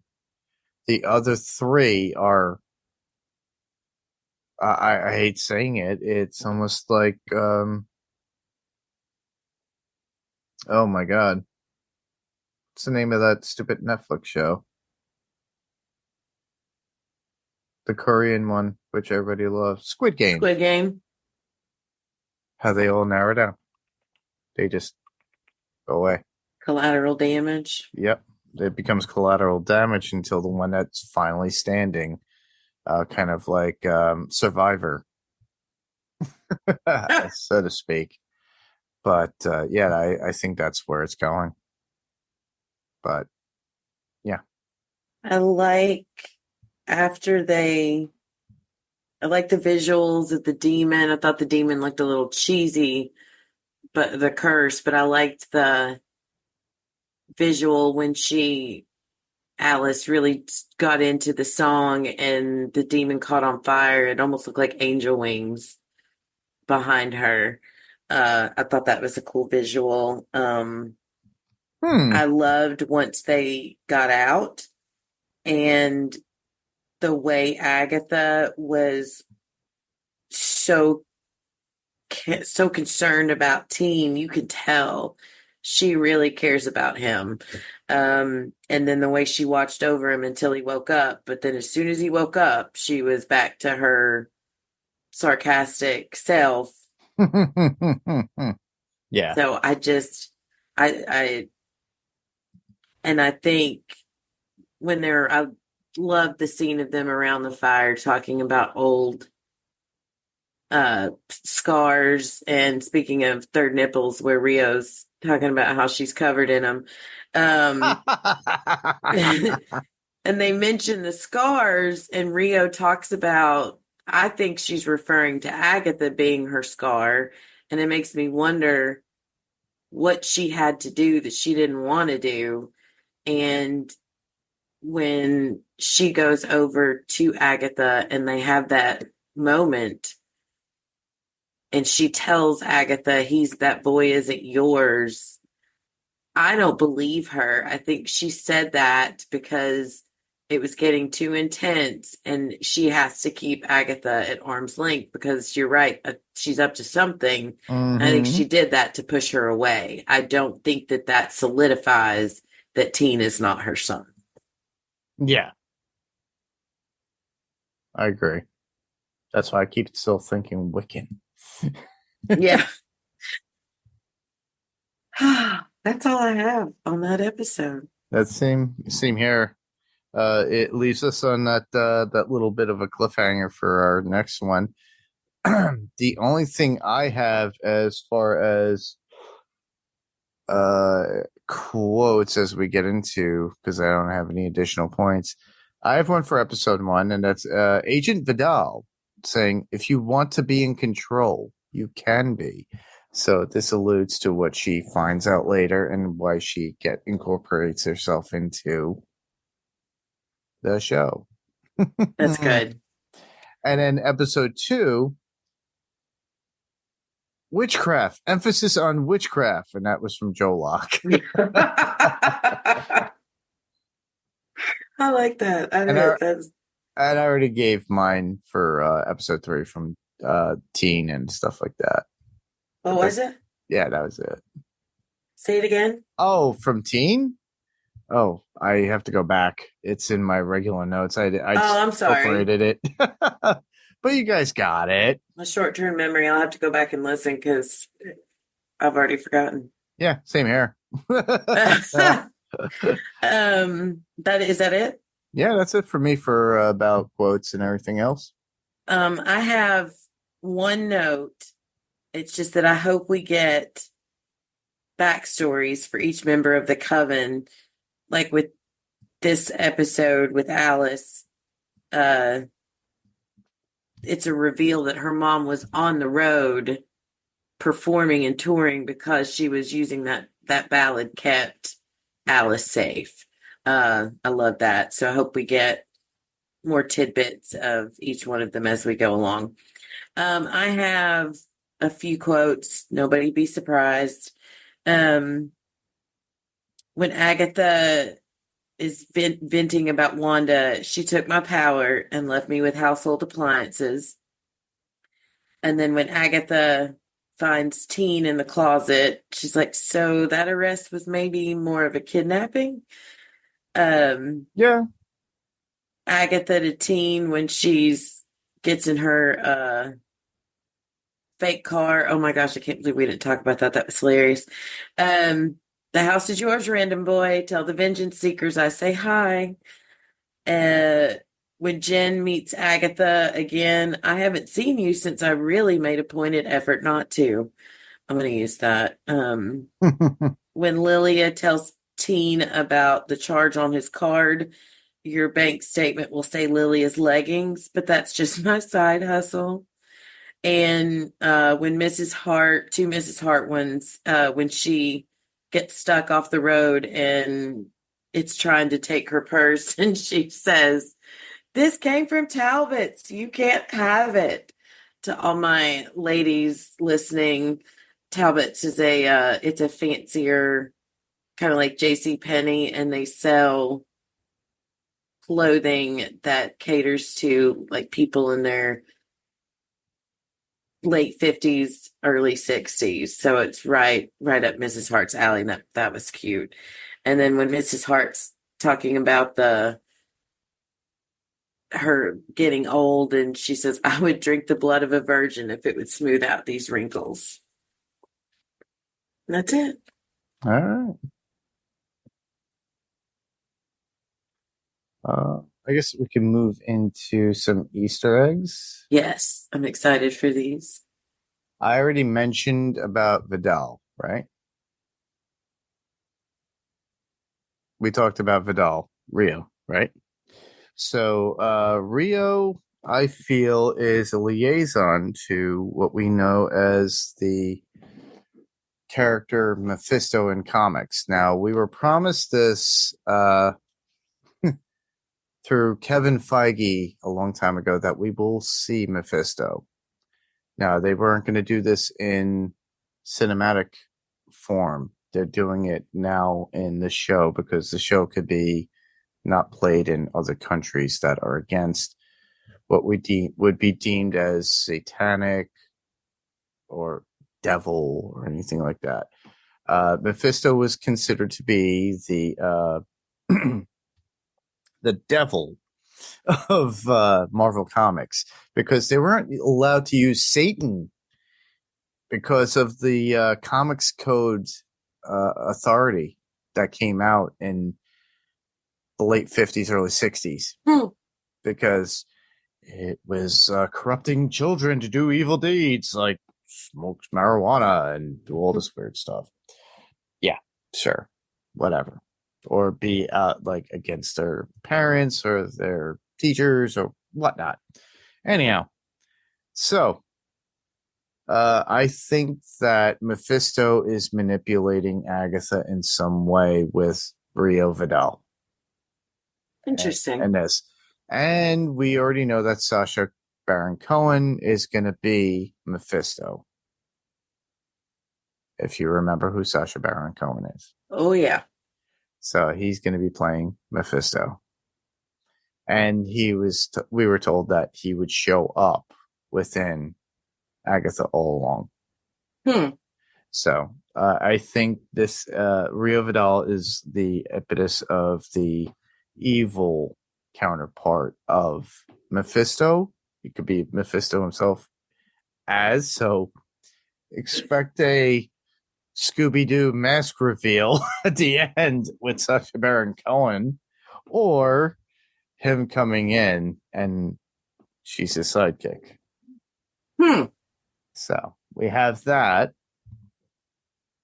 I will talk about the characters that we've had within Agatha's Coven within the show. So we had Lilia Calderu. So in the comic, of all witches in Agatha's Coven, Patty Lupone's Lilia Calderu has perhaps the most intriguing crime or intriguing comic backstory, I should say, because her history is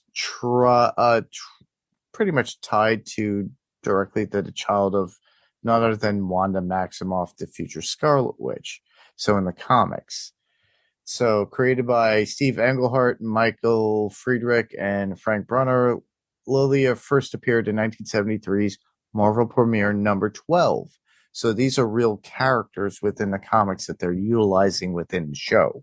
That's cool. So in Wanda Maximoff's youth, Lilia was part of the coven that identified Wanda as being of great power in the comics.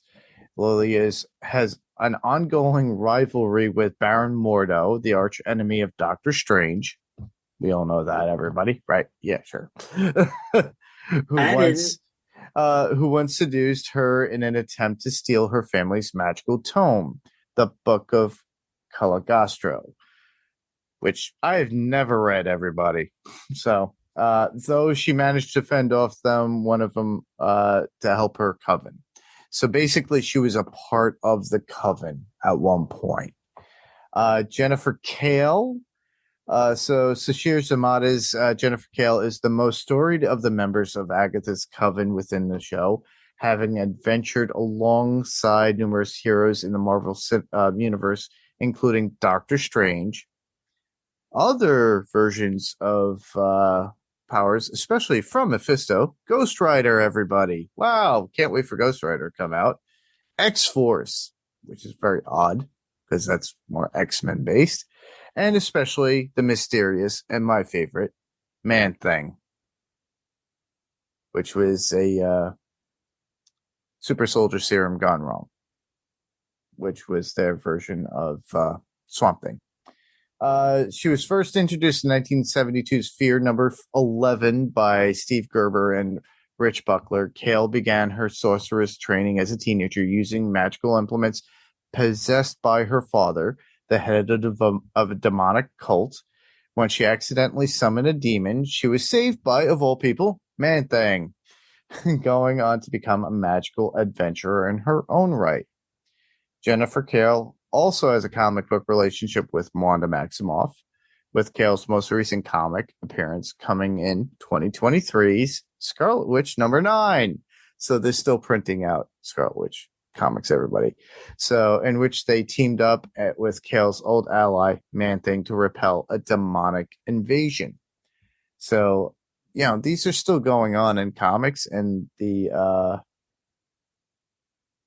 actual magic world of Marvel is still there, and I love it. There was a Man-Thing one that came out years and years ago, which is so funny because he was an actor. Man-Thing as an actor, like a monster on set. It's funny. I'm Googling that. You got Alice Wu Gulliver, who we know, right? So, as in Agatha All Along, Alice Wu Gulliver is a cop who is the daughter of a magic user. Unlike Allie Ann's MCU version of Alice, who is the daughter of a rock star, the comic version is the daughter of August Wu, the magical protector of Hong Kong. A police officer. Hey, that's probably where they got the idea for Agatha becoming a police officer in the beginning. Something CSI or NCIS Well, in Alice was a Westview. cop. Yeah, but yeah, it was emphasized a little bit more. So we got that Westview NCIS episode in the very beginning. And a protector of Hong Kong and a police officer named Adam Gulliver. Also, unlike the MCU, rather than disappearing in the Witch's Road, Alice's mother is killed by a demon. Which could be considered because the Witch's Road is demonic, if you think about it. So Alice Will Gulliver appeared in 2016's Doctor Strange to the Last Days of Magic #1 by James Robinson and Mike Perkins. Following in her father's footsteps, Alice becomes a cop who uses magical abilities she inherited from her mother on the job. And like the other comic-based members of the Coven, Alice has teamed up with Wanda Maximoff, joining forces with Scarlet Witch to hunt down an ancient demonic sorcerer who empowers a mystical gang known as the Missing Sixes Triad. So we have that. Another one to mention. I had this comic. I don't know where it is. But it is The Vision and the Scarlet Witch #3, which came out in 1985. This was done by who was it? I know it's Jim Shooter. Trying to see who wrote it. But anyhow, I'm just reading and briefing through this from what I'm reading online. This is like a history of where the Seven had burned Agatha Harkness at the stake. And it shows it in the comic book form. So there's like a big splash page of burn, witch, burn, burn, witch, burn. And she's like tied to the post and being burned at the stake. Yeah, they don't show it in depth. It's a comic. It's from 1985. I was 13 at the time, so obviously it wasn't so bad. So walking home from the battle with the West Coast Avengers against the Grim Reapers team, the Vision and Scarlet Witch find themselves facing off against the Coven. And it says in here, I know they are meant to be mystical adepts, but they come across as lame supervillains because they do look kind of weird, demonic. Like one of them looks like the spiky looking guy from Buffy the Vampire Slayer from Homecoming.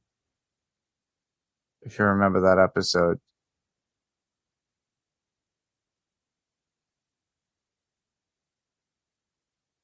And a fishy looking guy. I'm thinking Prom. That was the werewolves.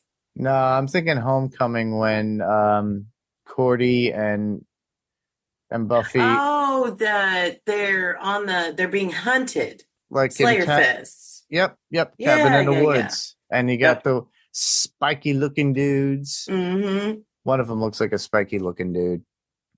And you got one that looks like an ogre, but with fur. But that they tried to make the Coven look like that. So that's what it looks like in comic book form. But I like that each one is original to the comics.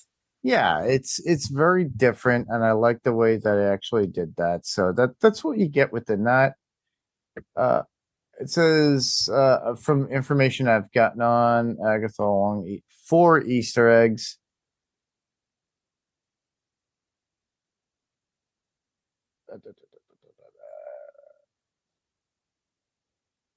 All right, yeah, a green witch shows up, and they talk about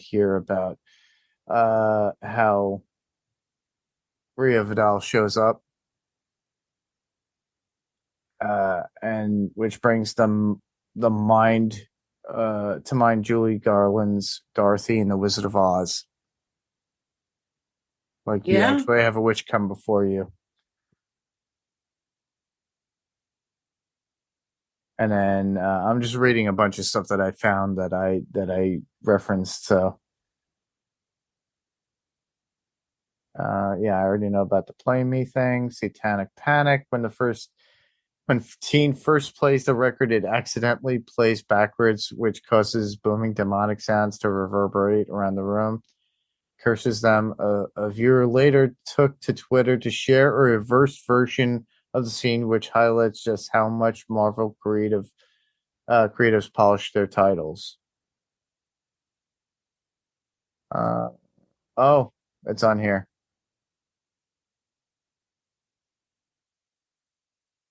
I'm not going to play it, everybody. Why? I have to share. Hold on. If you want me to share, I'll do that. Hold on. Let me share, everybody. Mind you, I did not create this. Not Audacity. And we're going to go into advanced. Let's see. I'm going to do this. Here we go. Let's play it.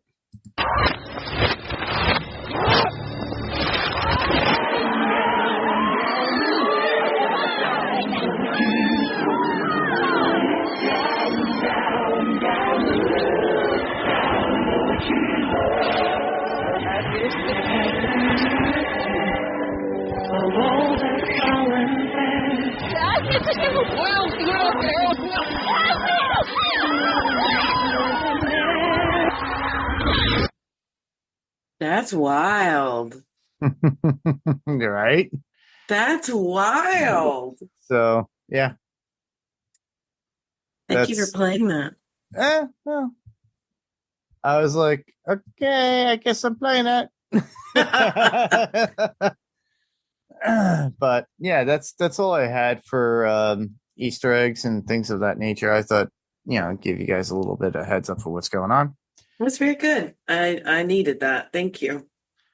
But feedback this time, obviously, we didn't get any from YouTube or Facebook or Instagram or any email itself. But, people are busy, and I get it. Plus, we're a little late. Anyhow, on to news. And this is... So, Panels to Pixels news of what we cover normally and things that we like to talk about. Hellboy the Crooked Man is out now on digital release. I guarantee you didn't realize that there was an actual Hellboy movie that came out again. I did not. It's a new one. It's not David Harbour, and it's not Ron Perlman. So, yeah, that's out if you want to look at it. I have not watched it yet. But if you do, please do not blame me for watching it if it's bad. Venom. Don't shoot the messenger. Exactly. I'm just letting you know it's out there. As well as Joker. What is it called? Folie Dieu. Folie Dieu. I might be like We probably cannibalizing. butchered that. Yeah, we butchered it. Anyhow, that's out. The Joker 2 movie's out, everybody. So I don't know if you watched it. So excited. It's getting hammered by Rotten Tomatoes and every critic known to man. I, myself, Rebecca, and Mr. Rob Moda will be back, and we'll be covering our thoughts about the movie once we've actually watched it thoroughly through. And we'll be honest. But I don't know. Even if it's painful. Just very much similar to what Lyra and I will have to do with The Crow when we get that to you. Anyhow, up next, Venom 3, The Last Dance. It will be out October 24th. So this is the last Venom movie that Tom Hardy will be doing. So apparently this sets up a lot. Null the Conqueror is supposed to be in it. Null, we know, is in charge of all the symbiotes, where Venom comes from in his world. So he's the big evil. We have not seen anything in a trailer or any footage of it. So look forward to it. And we hope you are too. We have a little bit of ways away till we get to Kraven the Hunter, which comes out in December. But other than that, let's get into where you could send feedback, because we didn't get feedback this week. So if you'd like to send any feedback at all regarding any previous podcasts that we've done, things that we've covered before, please send them to panelstopixels1@gmail.com. And that's panels, spelled out panels, 2 spelled out TO, and pixels and the number 1@gmail.com. You can write out your own texted thoughts. We'll read them on the podcast as always. If you feel like you want to record yourself, we all have these cool devices like phones, computers. Everybody through the pandemic got microphones, headphones, everything else. You can record yourself, send it as an attachment, and you could be on the podcast as well. Or you could just go straight to our Facebook group page, which would be facebook.com/panelstopixels. I usually leave an image there for you to send feedback with and what we're covering. Or you can just send it through Messenger and we'll just read it just the same. Same thing goes to our Instagram, but we could be found on @panelstopixels podcast on Instagram. We could also be heard on YouTube. So if you're listening to us here on YouTube or YouTube podcasts, you can just leave a comment and I'll still get it. And I could still put it in here in the notes and we could read it. It would be greatly appreciated. But if there's a rating or review, which there always is on Apple Podcasts or Spotify, please do so. 5 stars are really appreciated and recommended. I always ask people to be honest. Also leave some comments and thoughts too within your when you do your rating or review. But other than that, where else can we be heard like you, Becky? I can be heard here on Panels to Pixels and also on Adrenaline Cinema. And yes, we also did put out recently Mayfair Witches, Season 1, spoiler review. It was a whole season. We had a good time talking about it. And like always, you could hear me on Panels to Pixels here on this podcast, as always. And you could hear me on Adrenaline Cinema podcast as well. And we look forward to bringing more and more of that stuff to you this October season. So if you want and you want to be part of the podcast, like I said, we all have these headphones, these microphones. Everybody has an access to a Zoom account or whatnot. Literally, all you have to do, if you want to be interested, we still have yet to cover Friday the 13th Part 5. I still have to do some sort of classic monsters, Universal Monsters movie. We've already done Creature from the Black Lagoon. We've already done The Wolfman. We still have yet to do Dracula. You know, we have to get Bela Lugosi's Dracula in there too. Or The Mummy, Karloff's Mummy. We have not done that. Or The Hunchback of Notre Dame. Or Phantom of the Opera. So those. Oh, I can play that on the piano. I'm talking about the original black and white silent movie, Lon Chaney Sr. Anyhow, we're looking to do that so that way we could fulfill our October or Shocktober or Backtober. Yeah, exactly.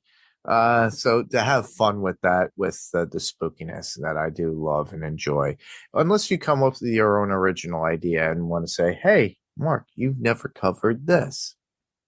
Let's do it. So let me know. All you have to do is email me at adrenalincinemapodcast@gmail.com. And then we could go from there. With that, that's about it for this particular podcast, and we will be covering the next episode, which will be Agatha All Along, Season 1, Episode 5, which I don't have the title for. I don't either. We're not prepared. We're not prepared, everybody. Anyhow, regardless, we will be back next week, and you will get a notification when that comes up too, as far as the picture and image in Facebook, Instagram, however. And please leave the comments down below. Anyhow, I just want to thank everybody for listening. I'm Mark. And I'm Becky. Same podcast, different panel, different pixel. This is Panels to Pixels podcast. And we'll see you on the next panel. Good night, everybody. Spooky dreams.